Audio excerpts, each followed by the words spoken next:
ಎಲ್ಲರಿಗೆಲ್ಲ ನಮಸ್ಕಾರಗಳು.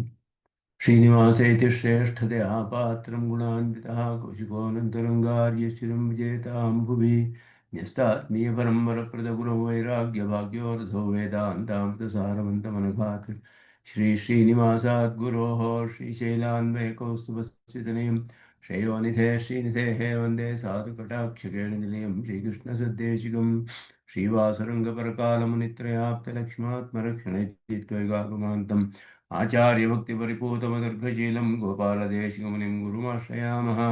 नारायणाख्यतिराजपदाब्जभृङ्गश्रीवासयोगिगुरुणार्पितभारमीशे भक्त्यादिपूर्णवरदारिकृपात्तचिह्नं श्रीश्रीनिवासमुनिवर्यमहं प्रपद्ये। श्रीनारायणयोगीन्द्रवरदारिकृपाश्रयं रङ्गेशपादविनतं श्रीनिवासमुनिं भजे। श्रीमान् वेङ्कटनाथार्य कवितार्किककेसरी वेदान्ताचार्यवर्यो मे सन्निधत्तां सदा हृदि यो नित्यमच्युतपदाम्बुजयुग्मरुक्मव्यामोहतस्तरितराणि तनाय मेने अस्मद्गुरोर्भगवतोऽस्य देकसिन्धो रामानुजस्य चरणौ शरणं प्रपद्ये। विगाय यामुनं तीर्थं साधुवृन्दावने स्थितं निरस्तजिह्मगस्पर्शेऽत्र कृष्णकृतादरः नाथेन मुनिनाथेन भवेयं नाथवानहं यस्य नैगमिकं तत्त्वमस्तामलगताङ्गतं यस्य सारस्वतस्रोतो कुलामोदवासितं श्रुतीनां श्रमायालं शठारिं तमुपास्महे। वन्दे वैकुण्ठसेनान्यं देवं सूत्रवती सकं यद्वेत्र शिखरस्पन्दे विश्वमेतद्व्यवस्थितं सह धर्मचरीं शौरेः सम्मन्त्रितजगद्धितामनुग्रहमयीं वन्दे नित्यमज्ञातनिग्रहां कमप्याद्यं गुरुं वन्दे कमलागृहमेधिनं प्रवक्ता छन्दसां भक्ता पञ्चरात्रस्य स्वयं वसुदेवसुतं देवं कंसचाणूरमर्दनं देवकी परमानन्दं कृष्णं वन्दे जगद्गुरुं पार्थाय प्रतिबोधितां भगवता नारायणेन स्वयं व्यासेन कृतितां पुराणमुनिना मध्ये महाभारतम् अद्वैतामृतवर्षिणीं भगवतीमष्टादशाध्यायिनीं अम्ब त्वामनुसन्दधामि भगवद्गीते भवद्वेषिणीं यत्पदाम्भोरुहध्यानविध्वस्ता शेषकल्मुषः वस्तुतामुपयातोऽहं यामुनेयं नमामि तम् इति परिपृढो यद्गीतानामदर्शेदञ्जसा निगमपरिषन्नेदीयां संनिरामयमाशयं जननपदवी यातायातश्रमापहरां धियं जनेतु समे देव श्रीमान् धनञ्जय सारथिः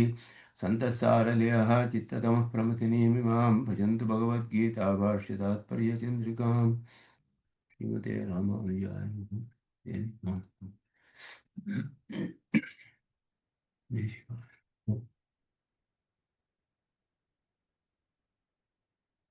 ಆರನೇ ಅಧ್ಯಾಯದ ಕಡೆ ಭಾಗದಲ್ಲಿದ್ದೀವಿ. ಅದರಲ್ಲಿ ಯೋಗಿಗಳ ಯೋಗ ಸಂಸಿದ್ಧಿ ಅಂತ ಹೇಳುವಾಗ ಯೋಗ ಸಿದ್ಧಿ ಅಂತ ಒಂದಾರು ಹೇಳಿದ್ದು, ಯೋಗದ ಮಾಹಾತ್ಮ್ಯ ಅಂತ ಭಾಷ್ಯಕಾರರು ಅದನ್ನು ಯೋಗದ ಸಿದ್ಧಿ ಅಂತ ಹೇಳಿದ್ರೆ ಅದರ ಮಾಹಾತ್ಮ್ಯೆ ಅಂತ ಹೇಳಿ ಅದನ್ನು ಯೋಗ ಮಾಹಾತ್ಮ್ಯನ್ನು ಹೇಗೆ ಕೃಷ್ಣನು ಹೇಳಿರುವುದು ಇದು ವಿಶೇಷವಾದ ವಿಷಯವನ್ನು ಇಲ್ಲಿ ವಿವರಿಸಿಕೊಂಡು ಬಂದು ಯೋಗಿಯು ಎಲ್ಲ ಯೋಗ ಕರ್ಮಯೋಗದ ಆರಂಭದಲ್ಲಿ ಅವನಿಗೆ ವಿಚಲಿತನಾದರೂ ಮತ್ತೆ ಅವನಿಗೆ ಕರ್ಮಯೋಗದಲ್ಲಿ ಪ್ರವೃತ್ತಿ ಉಂಟಾಗಿ ಪೂರ್ಣಗೊಳ್ಳುತ್ತೆ. ಹಾಗೆಯೇ ಕರ್ಮಯೋಗದಲ್ಲಿ ಮುಂದುವರೆದು ಯೋಗದ ದಶೆಯಲ್ಲಿ ಬಂದಾಗ ಯೋಗದ ಉಪಕ್ರಮದಲ್ಲಿ ವಿಚ್ಛೇದವಾದರೂ ಕೂಡ ಮತ್ತೆ ಅವನು ಯೋಗ ಮಾಡುವುದಕ್ಕೆ ಅನುಕೂಲವಾಗಿರುವಂತಹ ಎಲ್ಲ ಅನುಕೂಲಗಳು ಇರುವ ಅಂತಹ ಅವರ ಕುಲದಲ್ಲಿ ಜನಿಸಿ ಮುಂದುವರಿಸಿ ಪೂರ್ಣಗೊಳಿಸ್ತಾನೆ. ಯೋಗದ ವಿಪಾಕ ದಶೆಯಲ್ಲಿ ವಿಚ್ಛೇದವಾದರೂ ಅವನಿಗೆ ಇದಕ್ಕಿಂತ ಹೆಚ್ಚಿನ ಮಹಿಮೆ ಯೋಗವನ್ನು ಮನೆಯಲ್ಲಿಯೇ ಉಪದೇಶ ಮಾಡುವಂತಹ ಒಬ್ಬರ ಗೃಹದಲ್ಲಿ ಅವನಿಗೆ ಜನ್ಮವಾಗಿ ಯೋಗವನ್ನು ಪೂರ್ಣಗೊಳಿಸ್ತಾನೆ. ಆ ರೀತಿಯಾದ ಜನ್ಮವು ಅವನಿಗೆ ಲಭಿಸಿದಾಗ ಇನ್ನೂ ಹಿಂದೆ ಯಾವ ರೀತಿಯಲ್ಲಿ ಅವನಿಗೆ ಪ್ರಯತ್ನದಲ್ಲಿ ಸ್ವಲ್ಪ ವೈಕಲ್ಯ ಉಂಟಾಗಿತ್ತು, ಶ್ರದ್ಧೆಯಿಂದ ಮಾಡಿದರೂ ಪ್ರಯತ್ನದಲ್ಲಿ ವೈಕಲ್ಯವಾದ್ದರಿಂದ ಅವನಿಗೆ ವಿಚ್ಛೇದವಾಗಿತ್ತು. ಆ ಒಂದು ಪ್ರಯತ್ನವು ಇನ್ನೂ ಅತ್ಯಧಿಕವಾಗಿ ಪೂರ್ಣವಾಗಿ ಸಿದ್ಧಿಪರ್ಯಂತವಾಗಿ ಫಲವು ಸಿಗುತ್ತೆ ಅವನಿಗೆ ಅನ್ನುವಂತಹ ವಿಷಯವನ್ನು ಇಲ್ಲಿ ಹೇಳಿ ತತ್ರ ತಂ ಬುದ್ಧಿ ಸಂಯೋಗಂ ಲಭತೆ ಪೌರ್ವದೈಹಿಕೀಂ. ಹಿಂದಿನ ಜನ್ಮದಲ್ಲಿ ಅವನು ಮಾಡಿದಂತಹ ಜ್ಞಾನವನ್ನು ಯೋಗ ಬುದ್ಧಿ ಸಂಯೋಗ ಅಂತ ಹೇಳಿದ್ರೆ ಧ್ಯಾನ ಸ್ಥಿತಿ, ಆತ್ಮಧ್ಯಾನ, ಆತ್ಮಾವಲೋಕನದಲ್ಲಿ ಕರ್ಮಯೋಗದಲ್ಲಿಯೇ ಮಾಡ್ತಾ ಇರಬಹುದು ಅಥವಾ ಜ್ಞಾನಯೋಗವನ್ನೇ ಮಾಡದಿರಬಹುದು. ಎರಡರಲ್ಲಿಯೂ ಯೋಗ ಸ್ಥಿತಿಯಲ್ಲಿ ಇರುವಾಗ ಯಾವ ಒಂದು ಸ್ಥಿತಿ ಇದ್ದಿತೋ ಅದುವೇ ಮತ್ತೆ ಅವನು ಪಡೆದು ಯತತೇಚ ತಥೋ ಭೂಯಃ ಇನ್ನೂ ಅಧಿಕವಾಗಿ ಪ್ರಯತ್ನ ಮಾಡಿ ಸಂಸಿದ್ಧಿಯನ್ನು ಪಡೆದುಕೊಳ್ತಾನೆ. ಪೂರ್ವಾಭ್ಯಾಸೇನ ತೇನೈವ ಕ್ರಿಯತೆ ಹಿ ಅವಶಃ ಸಹ. ಪೂರ್ವದ ಅಭ್ಯಾಸ ಅನ್ನೋದು ಅವನನ್ನು ಬಿಡೋದಿಲ್ಲ. ಅವನನ್ನು ಮತ್ತೆ ಯೋಗದಲ್ಲೇ ಪ್ರವರ್ತಿಸಿ ಅತ್ಯಧಿಕವಾದ ಪ್ರಯತ್ನ ಮಾಡುವ ಹಾಗೆ ಮಾಡಿ ಅವನಿಗೆ ಆ ಪೂರ್ವಜನ್ಮದ ವಾಸನೆ ಪೂರ್ಣಗೊಳಿಸುತ್ತೆ ಅಂತ ಹೇಳಿಬಿಟ್ಟು ಯೋಗದ ಮಹಾತ್ಮೆಯನ್ನು ಹೇಳಿ, ಮುಂದೆ ಯೋಗದಲ್ಲಿ ಅವನಿಗೆ ಯೋಗವನ್ನೇ ಆರಂಭಿಸಿಲ್ಲ, ಆದರೆ ಮಾಡಬೇಕು ಅಂತ ಬಹಳ ಆಸೆ ಇದೆ ಅವನಿಗೆ. ಅಂತಹ ಅವನಿಗೆ ಹೇಗಾಗುತ್ತೆ ಅಂದರೆ ಅವನಿಗೂ ಕೂಡ ಸಿದ್ಧಿಯಾಗುತ್ತೆ. ಜಿಜ್ಞಾಸುರಪಿ ಯೋಗಸ್ಯ ಶಬ್ದ ಬ್ರಹ್ಮ ಅತಿವರ್ತತೆ. ಜಿಜ್ಞಾಸ ಇತ್ತು ಅಷ್ಟೇ, ಅವನಿಗೆ ಜ್ಞಾತುಮಿಚ್ಛ ಅನ್ನೋ ಹಾಗೆ ಕರ್ಮಯೋಗವನ್ನು ಮಾಡಿ ಆತ್ಮಾವಲೋಕನ ಪಡೆದುಕೊಂಡು ಆಮೇಲೆ ಮೋಕ್ಷವನ್ನು ಪಡೆದುಕೊಳ್ಬೇಕು. ಭಕ್ತಿಯೋಗದಿಂದ ಮುಮುಕ್ಷು ಅವನಿಗೆ ಮೋಕ್ಷವನ್ನು ಪಡೆದುಕೊಳ್ಬೇಕು. ಅದಕ್ಕೆ ಮಾಡಬೇಕಾದ ಆತ್ಮಾವಲೋಕನಕ್ಕೆ ಸಾಧನವಾದ ಕರ್ಮಯೋಗ ಮಾಡಬೇಕು ಅಂತ ಅವನಿಗೆ ಬಹಳ ಆಸೆ ಇತ್ತು. ಅಂತಹವನಿಗೂ ಕೂಡ ಸಿದ್ಧಿಸುತ್ತೆ ಅಂತ ಆಸೆ ಇದ್ದರೇ ಸಾಕು. ಅಪ್ರವೃತ್ತ ಯೋಗ, ಯೋಗದಲ್ಲಿ ಇನ್ನೂ ಪ್ರವರ್ತನೆ ಆಗಿಲ್ಲ ಅವನು. ಯೋಗೇ ಜಿಜ್ಞಾಸು ಅಪಿ, ಯೋಗ ಪಡೆದು ಮಾಡಬೇಕು ಅಂತ ಅವನಿಗೆ ಆಸೆ ಇರುವವನಿಗೂ ಕೂಡ ತತಃ ಚಲಿತ ಮಾನಸಃ, ಮನಸ್ಸು ಚಲಿಸಿಬಿಟ್ರೆ ಪುನರಪಿ ತಾಮೇವ ಜಿಜ್ಞಾಸಾಂ ಪ್ರಾಪ್ಯ ಕರ್ಮಯೋಗಾದಿಕಂ ಯೋಗಮನುಷ್ಠಾಯ ಶಬ್ದ ಬ್ರಹ್ಮಾತಿ ವರ್ತತೆ. ಕರ್ಮಯೋಗಾದಿಕಂ ಅಂದರೆ ಕರ್ಮಯೋಗವೋ ಜ್ಞಾನಯೋಗ ಮೊದಲಾದ ಯೋಗಗಳನ್ನು ಅನುಷ್ಠಾನ ಮಾಡಿ ಶಬ್ದ ಬ್ರಹ್ಮ ಅತಿವರ್ತತೆ ಅಂತ ಹೇಳಿದ್ರೆ, ಇಲ್ಲಿ ಶಬ್ದ ಬ್ರಹ್ಮ ಅಂದರೆ ಏನು? ಬ್ರಹ್ಮ ಶಬ್ದಕ್ಕೆ ಪ್ರಕೃತಿ ಅಂತ ಅರ್ಥ ಮಾಡ್ತಾರೆ. ಶಬ್ದ ಬ್ರಹ್ಮ ಅಂದರೆ ದೇವ ಮನುಷ್ಯ ಪೃಥಿವಿ ಅಂತರಿಕ್ಷ ಸ್ವರ್ಗಾದಿ ಶಬ್ದ ಅಪಲಾಪ ಯೋಗ್ಯಂ ಬ್ರಹ್ಮ ಪ್ರಕೃತಿ. ಅಪಲಾಪ ಅಂದರೆ ಹೇಳಲ್ಪಡುವುದು ಅಂತ. ಈ ದೇವ ಮನುಷ್ಯ ಪೃಥಿವಿ ಅಂತರಿಕ್ಷ ಸ್ವರ್ಗ ಮೊದಲಾದ ಶಬ್ದಗಳಿಗೆ ಇಂದ ಹೇಳಲ್ಪಡುವಂತಹ ಅದಕ್ಕೆ ಯೋಗ್ಯವಾದ ಪ್ರಕೃತಿ ಹೇಳಲ್ಪಡುತ್ತೆ. ಪ್ರಕೃತಿಯನ್ನು ಮೀರ್ತಾನವನು ಅಂತ ಅರ್ಥ. ಪ್ರಕೃತಿ ಬಂಧಾತ್ ವಿಮುಕ್ತ ದೇವ ಮನುಷ್ಯಾದಿ ಶಬ್ದ ಅಭಿಲಾಪ ಅನರ್ಹಂ ಜ್ಞಾನಾನಂದೈಕತಾನಂ ಆತ್ಮಾನಂ ಪ್ರಾಪ್ನೋತಿ. ಆತ್ಮಾವಲೋಕನವನ್ನು ಪಡೆದುಕೊಳ್ತಾನವನು. ಮುಂದೆ ಜಿಜ್ಞಾಸ ಇದ್ರೂ ಸಾಕು ಅವನಿಗೆ, ಮುಂದೆ ಪ್ರಯತ್ನವೇ ಇನ್ನೂ ಆರಂಭಿಸಿಲ್ಲ ಅವನು. ಅಪ್ರವೃತ್ತ ಯೋಗ, ಅವನಿಗೂ ಕೂಡ ಕರ್ಮಯೋಗ ಮೊದಲಾದದ್ದು ಏರ್ಪಟ್ಟು ಅವನು ಪ್ರಕೃತಿ ಬಂಧದಿಂದ ಕಡೆಯಲ್ಲಿ ಮೋಕ್ಷವನ್ನು ಪಡೆದುಕೊಳ್ತಾನೆ. ಕರ್ಮಯೋಗ ಆರಂಭಿಸಿ ವಿಚ್ಛೇದವಾದರೆ ಎಲ್ಲ ಹೇಳಿ ಆಯಿತು. ಇದು ಆರಂಭವೇ ಮಾಡಿಲ್ಲ, ಅಂಥವನಿಗೂ ಸಿದ್ಧಿ ಆಗುತ್ತೆ ಅಂತ. ಇದು ಮೋಕ್ಷೋಪಾಯಕ್ಕೆ ಇಂತಹ ಒಂದು ಬಲವಿದೆ ಅಂತ ಹೇಳಿ, ಅದರ ಫಲವು ಎಂದಿಗೂ ಕೂಡ ನಾಶವಾಗುವುದಿಲ್ಲ. ಅದರಲ್ಲಿ ಮುಮುಕ್ಷುತ್ವ ಅಂತ ಬಂದವನಿಗೆ ಅವನಿಗೆ ಎಂದಿಗಾದರೂ ಒಂದಿನ ಫಲ ಸಿಗುತ್ತೆ ಅಂತ ಹೇಳಿ ಅದರ ಮಹಿಮೆಯನ್ನು ಹೇಳ್ತಾ ಇರುವಂಥದ್ದು. ಜಿಜ್ಞಾಸು ಇತ್ಯಾದಿ ಪ್ರಕರಣವಶಾತ್ ವಾಸನಾಯ ವಿಚ್ಛಿನ್ನತ್ವ ಪ್ರದರ್ಶನಾರ್ಥಮಃ ಅಪ್ರವೃತ್ತ. ಜಿಜ್ಞಾಸ ಅಂತ ಹೇಳಿರೋದ್ರಿಂದ ಇಲ್ಲಿ ಯಾವುದು ಜಿಜ್ಞಾಸ, ಯಾವುದರಲ್ಲಿ ಅಂತ ಹೇಳುವಾಗ ಯೋಗದಲ್ಲಿ ಜಿಜ್ಞಾಸ. ಆದ್ದರಿಂದ ಇವನಿಗೆ ಹಿಂದೆ ಆಸನೆ ಇದ್ದರೆ ಆ ಯೋಗದಲ್ಲಿ ಇದ್ದ ಜಿಜ್ಞಾಸೆ ಉಂಟಾದ್ದರಿಂದ ಒಂದು ವಾಸನೆ ಏರ್ಪಟ್ಟಿರುತ್ತೆ ಅವನ ಜ್ಞಾನದಲ್ಲಿ, ಅದುವೇ ಅವನ ಮುಂದೆ ಕರೆದುಕೊಂಡು ಹೋಗುತ್ತೆ. ಜಿಜ್ಞಾಸುರಪಿ ಇತಿ ಅಪಿ ಸನ್ನಂತ ಅಪಿ ಶಬ್ದಯೋ ಸಾಮರ್ಥ್ಯಾತ್ ಅಪ್ರವೃತ್ತ ಯೋಗ ಇತಿ ಉಕ್ತಂ. ಜಿಜ್ಞಾಸು ಅಪಿ, ಜಿಜ್ಞಾಸ ಅನ್ನೋದು ಸನ್ನಂತ ಇಚ್ಛಾರ್ಥಕವಾದದ್ದು. ಜ್ಞಾತುಮಿಚ್ಛಾ ಅಂತ ಹೇಳೋದು ಸನ್ನಂತ ಪ್ರಯೋಗ ವ್ಯಾಕರಣದಲ್ಲಿ. ಅದರಿಂದ ಮತ್ತೆ ಅಪಿ ಅನ್ನುವ ಶಬ್ದದಿಂದಲೂ ಕೂಡ ಇನ್ನು ಯೋಗದಲ್ಲಿ ಪ್ರವೃತ್ತನಾಗದೇ ಇರೋವನು, ಆದರೆ ಆಸೆ ಇದೆ ಅವನಿಗೆ. ಯದ್ಯಪಿ ನ ಲೋಕವ್ಯಯ ನಿಷ್ಠಾ ಕಲರ್ತೃಣಾಂ ಇತಿ ಕರ್ಮಣಿ ಷಷ್ಠಿ ನಿಷೇಧ ತಥಾಪಿ ಅತ್ರ ಸಂಬಂಧ ಸಾಮಾನ್ಯ ವಿವಕ್ಷಾಯ ಯೋಗಸ್ಯೇತಿ ಷಷ್ಠಿಯಲ್ಲಿ ಷಷ್ಠಿಯಲ್ಲಿ ಕರ್ಮ ಹೇಳುವುದು ನಿಷೇಧ ಸಾಮಾನ್ಯವಾಗಿ. ಆದರೆ ಕರ್ಮಣಿ ಷಷ್ಠಿ ಎನ್ನುವುದು ಅನೇಕ ಕಡೆ ಬ್ರಹ್ಮ ಜಿಜ್ಞಾಸೆಯಲ್ಲೂ ಹಾಗೆ ಬ್ರಹ್ಮಣೋ ಜಿಜ್ಞಾಸ ಕರ್ಮಣಿ ಷಷ್ಠಿ ಅಂತಲೇ ಹೇಳಿದರು. ಬ್ರಹ್ಮ ಮಾಡುವ ಜಿಜ್ಞಾಸೆಯಲ್ಲ, ಕರ್ತೃತ್ವವಲ್ಲ ಬ್ರಹ್ಮನಿಗೆ. ಅಲ್ಲಿ ಬ್ರಹ್ಮ ಜಿಜ್ಞಾಸ ಅಂದರೆ ಬ್ರಹ್ಮ ಮಾಡುವ ಜಿಜ್ಞಾಸೆಯೇ ಅಂತ ಅರ್ಥವಲ್ಲ. ಬ್ರಹ್ಮನನ್ನು ಕುರಿತ ಜಿಜ್ಞಾಸ. ಬ್ರಹ್ಮನು ಆಬ್ಜೆಕ್ಟ್ ಆಫ್ ಜಿಜ್ಞಾಸ, ಅವನು ಕರ್ಮ. ಹಾಗೆಯೇ ಇಲ್ಲಿಯೂ ಕೂಡ ಸಂಬಂಧ ಸಾಮಾನ್ಯದಿಂದ ಇಲ್ಲಿ ಷಷ್ಠಿ ವಿಭಕ್ತಿಯಲ್ಲಿಯೇ ಯೋಗಸ್ಯ ಅಂತ ಪ್ರಯೋಗವಿದೆ. ಆದ್ದರಿಂದ ಸಂಬಂಧ ಸಾಮಾನ್ಯ, ಆದರೆ ಇದು ಕರ್ಮಾರ್ಥದಲ್ಲಿದೆ ಯೋಗವನ್ನು ಅಂತ ಹೇಳಿ ಅರ್ಥ ಮಾಡ್ಕೊಳ್ಬೇಕು. ಅದಕ್ಕೆ ಯೋಗ ಯೋಗಿನಃ ಚಲಿತಸ್ಯ ಯೋಗಃ ಪ್ರಕ್ರಾಂತ ಯೋಗಸ್ಯ ಚಲಿತಸ್ಯ ತತ್ ಪ್ರಕ್ರಮಃ ಯೋಗಮಾರುರುಕ್ಷೋಃ ಚಲಿತಸ್ಯ ಆರುರುಕ್ಷ ಇತಿ ತತ್ತದವಸ್ಥಾನುರೂಪಂ ಪ್ರತಿ ಸಮಾಧಾನಂ ಇತಿ ಭಾವಃ. ಮೂರು ವಿಧವಾದ ಯೋಗದ ವಿಷಯದಲ್ಲಿ ಸಮಾಧಾನ ಇಲ್ಲಿ. ಯೋಗ ಯೋಗಿನಃ ಚಲಿತಸ್ಯ ಯೋಗಃ. ಯೋಗ ಮಾಡಿಬಿಟ್ಟು ವಿಪಾಕ ದಶೆಯಲ್ಲಿ ಬಂದಾಗ ಅವನಿಗೆ ವಿಚಲಿತನಾಗ್ಬಿಡ್ತಾನೆ. ಅವನಿಗೆ ಯೋಗ ಪ್ರಾಪ್ತವಾಗುತ್ತೆ. ಯೋಗ ಮಾಡಬೇಕು ಅಂತ ಅವನಿಗೆ ಆಸೆ ಇದೆ. ಯೋಗವನ್ನು ಆರಂಭಿಸಿರುವವನು ಹೇಗೆ ಅಂದರೆ ಅದು ಆರಂಭ ಉಂಟಾಗುತ್ತೆ. ಯೋಗಂ ಆರುರುಕ್ಷೋಹ ಅಂದರೆ ಆರುರುಕ್ಷ ಅನ್ನೋದು ಕಡೆಯ ವಿಪಕ್ವವಾದ ಅವಸ್ಥೆ. ಅಲ್ಲಿ ಚಲಿತಸ್ಯ ಆರುರುಕ್ಷ, ಅವನಿಗೆ ಅದುವೇ ಏರ್ಪಡುತ್ತೆ. ಈ ಅವಸ್ಥೆಗೆ ಅನುಗುಣವಾಗಿ ಯೋಗ ಮಾಡಬೇಕು ಅಂತ ಮಾಡಿಕೊಂಡವನು, ಯೋಗ ಮಾಡಬೇಕು ಅಂತ ಇಷ್ಟಪಟ್ಟವನು ಚಲಿತನಾಗಿಬಿಟ್ರೆ, ಅಥವಾ ಅವನಿಗೆ ಯೋಗವು ಏರ್ಪಡುತ್ತೆ ಮುಂದೆ. ಯೋಗ ಆರಂಭಿಸಿ ಮತ್ತೆ ಚಲಿತನಾದರೆ ಆ ಯೋಗ ಆರಂಭ ಅನ್ನೋದು ಏರ್ಪಡುತ್ತೆ.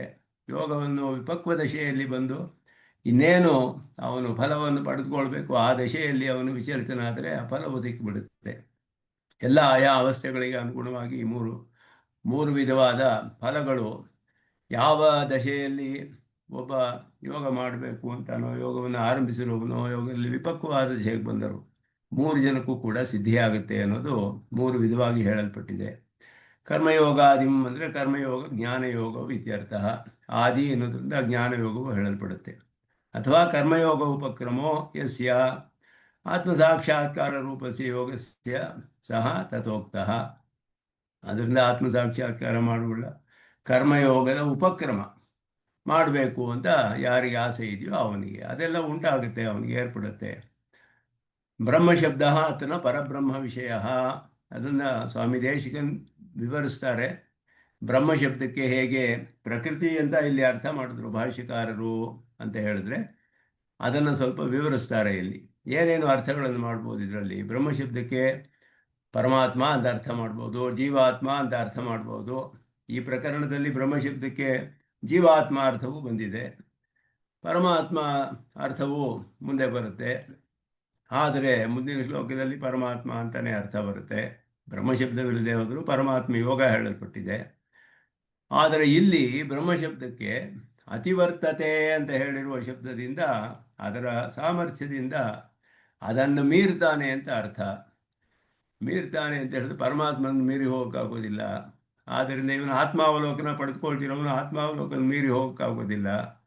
ಈ ಎಲ್ಲ ಅರ್ಥಗಳನ್ನು ನೋಡಿದ್ರೆ ಶಬ್ದ ಬ್ರಹ್ಮ ಅತಿವರ್ತತೆ ಅಂತ ಹೇಳಿದೆ. ಅತಿವರ್ತನ, ಅದನ್ನು ದಾಟಿ ಹೋಗುವಂತಹದ್ದು.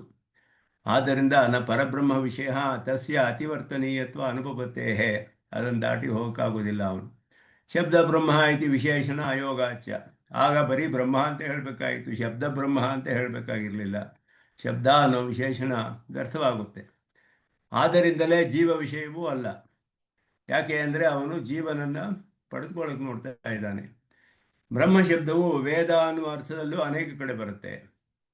ವೇದ ಅನ್ನುವ ಅರ್ಥ ಅನೇಕ ಕಡೆ ಬರುತ್ತೆ ಬ್ರಹ್ಮಶಬ್ದಕ್ಕೆ ವೇದಗಳಲ್ಲಿ. ನಾಪಿ ವೇದ ವಿಷಯ, ಅದು ಆಗಕ್ಕೆ ಸಾಧ್ಯವಿಲ್ಲ. ತಸ್ಯಾಪಿ ಅತಿವರ್ತನೀಯತ್ವ ಅನಿರೂಪಣಾತ್. ವೇದವನ್ನು ದಾಟಿ ಹೋಗೋದು ಅಂತ ಆಗೋದಿಲ್ಲ, ಅದು ಕೂಡ ಸಾಧ್ಯವಿಲ್ಲ. ಅದು ನಮ್ಮ ಸಿದ್ಧಾಂತದಲ್ಲಿ ಒಪ್ಕೊಳ್ಳೋದೇ ಇಲ್ಲ. ಆದ್ದರಿಂದ ಅದು ಕೂಡ ಇಲ್ಲಿ ಮೊದಲನೆಯ ಹಂತದಲ್ಲಿರುವಂತಹ ಅಧಿಕಾರಿ ಇವನು. ಆದ್ದರಿಂದ ಇವನಿಗೆ ಈ ವಿಷಯದಲ್ಲಿ ಪರಬ್ರಹ್ಮನಾಗಲಿ ಜೀವಾತ್ಮ ಆಗಲಿ ವೇದ ಅನ್ವರ್ಥವಾಗಲಿ ಇದ್ಯಾವುದು ಸಾಧ್ಯವಾಗುವುದಿಲ್ಲ. ಹೋಗಲಿ ವೇದ ಪ್ರತಿಪಾದ್ಯವಾದ ಕರ್ಮ ಅಂತ ಹೇಳ್ಬೋದಲ್ಲ. ನಾಪಿ ಲಕ್ಷಣೆಯ ವೇದ ಪ್ರತಿಪಾದ್ಯ ಕರ್ಮ ವಿಷಯ ತತ್ಫಲ ವಿಷಯೋವ. ವೇದದಿಂದ ತಿಳಿಯುವಂತಹ ಕರ್ಮ ಅಂತ ಹೇಳ್ಕೊಳ್ಳಿ. ಅಥವಾ ಅದರಿಂದ ಬರುವ ಫಲ ಅಂತ ಹೇಳಿ ಯಾಕೆ ಅರ್ಥ ಮಾಡ್ಬೋದು ಅಂತ ಹೇಳಿದ್ರೆ, ತತ್ರಾಪಿ ವೇದೆ ಬ್ರಹ್ಮಶಬ್ದಸ್ಯ ಗೌಣಃ ಪ್ರಯೋಗ. ಬ್ರಹ್ಮಶಬ್ದ ವೇದದಲ್ಲಿ ಸೆಕೆಂಡ್ರಿ ಮೀನಿಂಗ್, ಅದು ಲಕ್ಷಣಾರ್ಥ ಗೌಣವಾಗಿ ಪ್ರಯೋಗ ಮಾಡಬೇಕು. ತಸ್ಯ ಪರಸ್ತಾತ್ ಲಕ್ಷಣ, ಆಮೇಲೆ ಅದಕ್ಕೆ ಲಕ್ಷಣಾರ್ಥ ಹೇಳಬೇಕು. ಉಪನಿಷದಂಶಾತ್ ಸಂಕೋಚ ಇತಿ ಬಹುದೋಷ ಪ್ರಸಂಗ. ಆದ್ದರಿಂದ ಉಪನಿಷತ್ ಅಂಶಕ್ಕಿಂತ ಕಡಿಮೆ ಮಾಡಬೇಕು ಅರ್ಥವನ್ನು. ಇದೆಲ್ಲ ಕೂಡ ಲಕ್ಷಣಾರ್ಥದಲ್ಲಿ ಹೇಳಿದ್ರೆ ಅನೇಕ ದೋಷಗಳು ಬರುತ್ತೆ. ಆದ್ದರಿಂದ ವೇದ ಪ್ರತಿಪಾದ್ಯವಾದ ಯಾವುದೋ ಒಂದು ವಿಷಯ ಅಂತಲೂ ಹೇಳೋಕ್ಕಾಗೋದಿಲ್ಲ. ಶಬ್ದ ಬ್ರಹ್ಮ ಅನ್ನೋ ವಿಷಯದಲ್ಲಿ ವೇದ ಅನ್ನೋ ಅರ್ಥ ತೆಗೆದು. ನಾಪಿ ಶಬ್ದಜನ್ಯಂ ಜ್ಞಾನ ಮಾತ್ರಂ ಶಬ್ದ ಬ್ರಹ್ಮ. ಶಬ್ದ ಪ್ರಮಾಣದಿಂದ ಉಂಟಾಗುವ ಜ್ಞಾನ ಮಾತ್ರ ಶಬ್ದ ಬ್ರಹ್ಮ ಅಂತ ಹೇಳೋಕ್ಕಾಗೋದಿಲ್ಲ. ಇದು ಮುಖ್ಯವಾದ ವಿಷಯ. ಇಲ್ಲಿ ಕಡೆಯಲ್ಲಿ ಈ ಅರ್ಥವನ್ನು ಸಮರ್ಥನೆ ಮಾಡ್ತಾರೆ. ಯಾಕೆ ಅಂದರೆ ಶಾಸ್ತ್ರಜನ್ಯ ಜ್ಞಾನವನ್ನು ಮೀರ್ತಾನೆ ಅಂತ ಯಾಕೆ ಹೇಳಬಾರ್ದು ಅಂತ ಹೇಳಿದ್ರೆ, ಜ್ಞಾನ ಮಾತ್ರ ಶಬ್ದ ಬ್ರಹ್ಮ ಅಂತ ಅರ್ಥ ಮಾಡೋಕ್ಕೆ ಆಗುತ್ತೆಯೇ ಅಂದರೆ, ಯೋಗಂ ಜಿಜ್ಞಾಸೋ ತದಧಿವೃತ್ತೇ ವಿರುದ್ಧತ್ವಾತ್. ಯೋಗ ದಿಶೆಯಲ್ಲಿ ಅದನ್ನು ಬಿಡೋಕ್ಕಾಗೋದಿಲ್ಲ ಅವನು. ಯಾಕೆ ಅಂದರೆ ಸ್ವಾಧ್ಯಾಯಾತ್ ಯೋಗಮಾಸೀತ ಯೋಗಾತ್ ಸ್ವಾಧ್ಯಾಯ ಮಾಮನೇತ್ ವಿಷ್ಣು ಪುರಾಣದ ಶ್ಲೋಕ. ಇತ್ಯಾದಿ ಪ್ರಕೋಪ ಪ್ರಸಂಗಾಚ. ಈ ಶ್ಲೋಕಕ್ಕೆ ಬೇರೆ ಬೇರೆ ದರ್ಶನಗಳಲ್ಲಿ ಬೇರೆ ಬೇರೆ ರೀತಿ ಅರ್ಥ ಮಾಡ್ತಾರೆ. ಯೋಗ ಸ್ವಾಧ್ಯಾಯ ಯೋಗ ಶಬ್ದಗಳಿಗೆ ಪತಂಜಲಿ ಯೋಗದಲ್ಲಿ ಬೇರೆ ಅರ್ಥ ಬರುತ್ತೆ, ಬೇರೆ ಕಡೆ ಅದ್ವೈತದಲ್ಲಿ ಬೇರೆ ಅರ್ಥ ಬರುತ್ತೆ, ನಮ್ಮ ಸಿದ್ಧಾಂತದಲ್ಲಿ ಬೇರೆ ಅರ್ಥ ಬರುತ್ತೆ. ನಮ್ಮ ಸಿದ್ಧಾಂತದ ಅರ್ಥ ಮುಖ್ಯವಾಗಿ ನಾವು ತಿಳ್ಕೊಳ್ಬೇಕು. ಈ ಶ್ಲೋಕವನ್ನು ವಿಷ್ಣು ಪುರಾಣ ಇರೋದ್ರಿಂದ ಎಂಗಳಾಳ್ವಾನೆ ವ್ಯಾಖ್ಯಾನ ಮಾಡಿದ್ದಾರೆ. ಇದನ್ನು ಹಿಂದೆಯೋ ಒಂದು ಪ್ರಕರಣದಲ್ಲಿ ಬಂದಿತ್ತಿದು. ಎಂಗಳಾಳ್ವಾನ್ ವ್ಯಾಖ್ಯಾನದಲ್ಲಿ, ಇದು ಎಂಗಳಾಳ್ವಾನ್ ವ್ಯಾಖ್ಯಾನ, ಇಂಗ್ಲೀಷಿಗೆ ನಾನು ಟ್ರಾನ್ಸ್ಲೇಟ್ ಮಾಡಿರುವಂಥದ್ದು ನಮ್ಮ ನೋಟ್ಸು. ಇದರಲ್ಲಿ 6ನೇ ಅಂಶದಲ್ಲಿ 6ನೇ ಅಧ್ಯಾಯದಲ್ಲಿ 2ನೇ ಶ್ಲೋಕ ಇದು. 1ನೇ ಶ್ಲೋಕ ಇಲ್ಲಿಂದ ಆರಂಭಿಸುತ್ತೆ. ಇದರ ಬಗ್ಗೆ ಪರಾಶರರು ಹೇಳ್ತಾರೆ, ಸ್ವಾಧ್ಯಾಯ ಸಂಯಮಾಭ್ಯಾಂ ಸಹ ದೃಶ್ಯತೆ ಪುರುಷೋತ್ತಮ. ಬ್ರಹ್ಮನನ್ನು ಒಪ್ಪುಕೊಂಡು, ಸಗುಣ ಬ್ರಹ್ಮನನ್ನು ಒಪ್ಪುಕೊಂಡು ಉಪಾಸನೆಯೇ ಅವನು ಪಡೆದುಕೊಳ್ಳೋದಕ್ಕೆ ಉಪಾಯ ಅಂತ ಯಾರು ಒಪ್ಪಿದಾರೋ ಅಂತಹವರಿಗೆ ಈ ಅರ್ಥವು ಸರಿಯಾಗಿ ಬರುತ್ತೆ. ಇಲ್ಲಿ ವಿಷ್ಣು ಪುರಾಣದಲ್ಲಿ ಹೇಳಿರೋದು ಆ ಒಂದು ಪ್ರಕರಣದಲ್ಲಿ ಬರುವಂತಹ ಶ್ಲೋಕ. ಸ್ವಾಧ್ಯಾಯ ಸಂಯಮಾಭ್ಯಾಂ ಸಹ ದೃಶ್ಯತೆ ಪುರುಷೋತ್ತಮ. ಪುರುಷೋತ್ತಮನನ್ನು ಕಾಣಬಹುದು, ಸಾಕ್ಷಾತ್ಕಾರ. ತತ್ಪ್ರಾಪ್ತಿ ಕಾರಣಂ ಬ್ರಹ್ಮ ತದೇತರಿತಿ ಪಠ್ಯತೆ. ಅವನನ್ನು ಪಡೆದುಕೊಳ್ಳೋದಕ್ಕೆ ಕಾರಣ ಬ್ರಹ್ಮ ಅಂತ ಹೇಳಲ್ಪಟ್ಟಿದ್ದು. ಏವಂ ತಾವತ್, ಅದಕ್ಕೆ ವ್ಯಾಖ್ಯಾನ ಮಾಡ್ತಾರೆ ಎಂಗಳಾಳ್ವಾನ್. ಉಪಾಸ್ಯಭೂತಂ ಭಗವತ್ ಸ್ವರೂಪ ಮುಕ್ತಂ. ಇದುವರೆಗೂ ಹಿಂದಿನ ಅಧ್ಯಾಯಗಳಲ್ಲಿ ಕಾಂಡಿಕ್ಯ ಜನಕನಿಗೂ ಮತ್ತು ಇದು ಕೇಶಿಧ್ವಜ ಅಂತ ಇವರಿಬ್ಬರು ಕೂಡ ಜನಕ ಮಹಾರಾಜನ ಮೊಮ್ಮಕ್ಕಳು. ಅವರಲ್ಲಿ ಒಬ್ಬರಿಗೊಬ್ಬರಿಗೆ, ಇದರಲ್ಲಿ ಕಾಂಡಿಕ್ಯ ಜನಕನು ಕರ್ಮಗಳಲ್ಲಿ ಬಹಳ ಪ್ರವೀಣನಾದವನು. ಅವನಿಗೆ ಇರುವಷ್ಟು ಜ್ಞಾನ ಕರ್ಮದ ವಿಷಯದಲ್ಲಿ ಯಾರಿಗೂ ಇರಲಿಲ್ಲ ಆ ಕಾಲದಲ್ಲಿ. ಕೇಶಿಧ್ವಜನು ಬ್ರಹ್ಮಜ್ಞಾನಿ. ಅದರಲ್ಲಿ ಅವರಿಬ್ಬರು ಯುದ್ಧ ಮಾಡಿದಾಗ ಕೇಶಿಧ್ವಜ ಗೆದ್ದು ಬಿಡ್ತಾನೆ. ಕಾಂಡಿಕ್ಯ ಜನಕ ತಲೆ ಮರೆಸ್ಕೊಂಡು 4 ಜನ ಮಂತ್ರಿಗಳೊಡನೆ ಕಾಡಿಗೆ ಹೊರಟೋಗ್ತಾನೆ. ಆಗ ಇವು ಕೇಶಿಧ್ವಜನ ಯಾಗದಲ್ಲಿ ಒಂದು ಸಂಕಟ ಬಂದು ಅವನಿಗೆ ಒಂದು ಪರಿಹಾರ ಬೇಕಾಗುತ್ತೆ ಕರ್ಮದ ವಿಷಯದಲ್ಲಿ. ಯಾರೂ ಹೇಳೋಕ್ಕಾಗೋದಿಲ್ಲ. ಕಾಂಡಿಕ್ಯ ಜನನ ಆಶ್ರಯಿಸಿ ಅವನು ಪಡೆದುಕೊಳ್ತಾನೆ. ಆಮೇಲೆ ಮತ್ತೆ ಹೋಗಿ ಎಲ್ಲ ಮುಗಿದ ಮೇಲೆ ಅವನಿಗೆ ಗುರುದಕ್ಷಿಣೆ ಕೊಡೋಕ್ಕೆ ಹೋಗ್ತಾನೆ. ಆಗ ಕಾಂಡಿಕ್ಯ ಜನಕನ ಮಂತ್ರಿಗಳು ಹೇಳಿದ್ರು, ರಾಜ್ಯ ಕೇಳು ಕೊಟ್ಟು ಬಿಡ್ತಾನೆ. ಬೇಡ, ಇವನು ಬ್ರಹ್ಮಜ್ಞಾನಿ, ನನಗೆ ಬ್ರಹ್ಮೋಪದೇಶ ಮಾಡಬೇಕು ಅಂತ ಕೇಳ್ಕೊತೀನಿ ಅಂತ ಪ್ರಾರ್ಥಿಸ್ತಾ ಅವನು, ಗುರುದಕ್ಷಿಣೆ ನನಗೆ ಬ್ರಹ್ಮೋಪದೇಶ ಮಾಡು, ಬ್ರಹ್ಮವನ್ನು ಹೇಗೆ ಪಡೆದುಕೊಳ್ಳೋದು, ಬ್ರಹ್ಮವಿದ್ಯೆಯನ್ನು ಉಪದೇಶ ಮಾಡು ಅಂತ ಕೇಳಿದ. ಹಾಗೆ ಕೇಶಿಧ್ವಜನು ಮಾಡುವ ಉಪದೇಶ, ಅದರಲ್ಲಿ ಮೊದಲು ಪರಮಾತ್ಮ ಸ್ವರೂಪವನ್ನೆಲ್ಲ ಹೇಳ್ತಾನವನು. ಉಪಾಸ್ಯನಾದ ಭಗವತ್ ಸ್ವರೂಪವನ್ನು ಮೊದಲ ಕೆಲವು ಅಧ್ಯಾಯಗಳಲ್ಲಿ ಬರುತ್ತೆ. ಈಗ ಉಪಾಸನ ಪರ್ಯಾಯಂ ಸಾಂಗೋಪಾಂಗಂ ವಕ್ತುಮಾರಭತೆ ಸ್ವಾಧ್ಯಾಯ ಇತಿ. ಇದು ಎಂಗಳಾಳ್ವಾನ್ ವ್ಯಾಖ್ಯಾನ. ಇದು ಉಪಾಸನಕ್ಕೆ ಪರ್ಯಾಯ ಪದವಾದ ಸಿನಾನಿಮ್. ಸಾಂಗೋಪಾಂಗಂ ವಕ್ತುಮಾರಭತೆ, ಅಂಗ ಉಪಾಂಗಗಳೊಡನೆ ಉಪಾಸನೆಯ ಸ್ವರೂಪವು ಈಗ ಉಪದೇಶ ಮಾಡಲ್ಪಡುತ್ತೆ. ಸ್ವಾಧ್ಯಾಯ ಶಬ್ದೇನ ವೇದಾಂತ ದ್ವಾದಶಾಕ್ಷರ ಪ್ರಣವಾದೀನಾಂ ತತ್ವಪರಾಣಾಂ ಮೀಮಾಂಸಾ ಸಹಿತಾನಾಂ ವಾಕ್ಯಾನಾಂ ನಿರ್ದೇಶ. ಅಲ್ಲಿ ಬರುವ ಬ್ರಹ್ಮನನ್ನು ಪಡೆದುಕೊಳ್ಬೇಕಾದ್ರೆ ಯಾವ ಮಂತ್ರದಿಂದ ಜಪ ಮಾಡಬೇಕು ಅದೆಲ್ಲವೂ ಕೂಡ ವೇದಾಂತ, ಅದರಿಂದ ಅಲ್ಲಿ ಇರುವಂತಹ ದ್ವಾದಶ ಅಕ್ಷರ ಪ್ರಣವ ಮೊದಲಾದದ್ದು, ತಸ್ಯ ವಾಚಕ ಪ್ರಣವ ಅಂತ ಹೇಳೋದ ಪ್ರಣವ ಎಲ್ಲ ಅವನನ್ನು ಜಪ ಮಾಡುವುದಕ್ಕೆ ಬೇಕಾದಂತಹ ಮಂತ್ರಗಳು, ತತ್ವಗಳು, ಇದನ್ನೆಲ್ಲ ಮೀಮಾಂಸಾ ಸಹಿತಾನ, ಮೀಮಾಂಸೆಯೊಡನೆ ಅದನ್ನು ತಿಳಿಬೇಕು. ಕರ್ಮಮೀಮಾಂಸೆ ಮಾಡಿ ಮೊದಲು, ಆಮೇಲೆ ಬ್ರಹ್ಮಮೀಮಾಂಸೆಯ ವಿಷಯ ಮಾಡಿ, ಎರಡೂ ಕೂಡ ಜೈಮಿನಿಯ ಪೂರ್ವಮೀಮಾಂಸಾ ಶಾಸ್ತ್ರ, ಬಾದರಾಯಣರ ಉತ್ತರ ಮೀಮಾಂಸಾ ಶಾಸ್ತ್ರ, ಬ್ರಹ್ಮಸೂತ್ರಗಳು, ಇದೆರಡನ್ನು ಪೂರ್ಣವಾಗಿ ಅಧ್ಯಯನ ಮಾಡಬೇಕು. ಕ್ರಮವಾಗಿ ಕರ್ಮಮೀಮಾಂಸೆಯನ್ನು ಮಾಡಬೇಕು, ಅದು ಮುಖ್ಯ.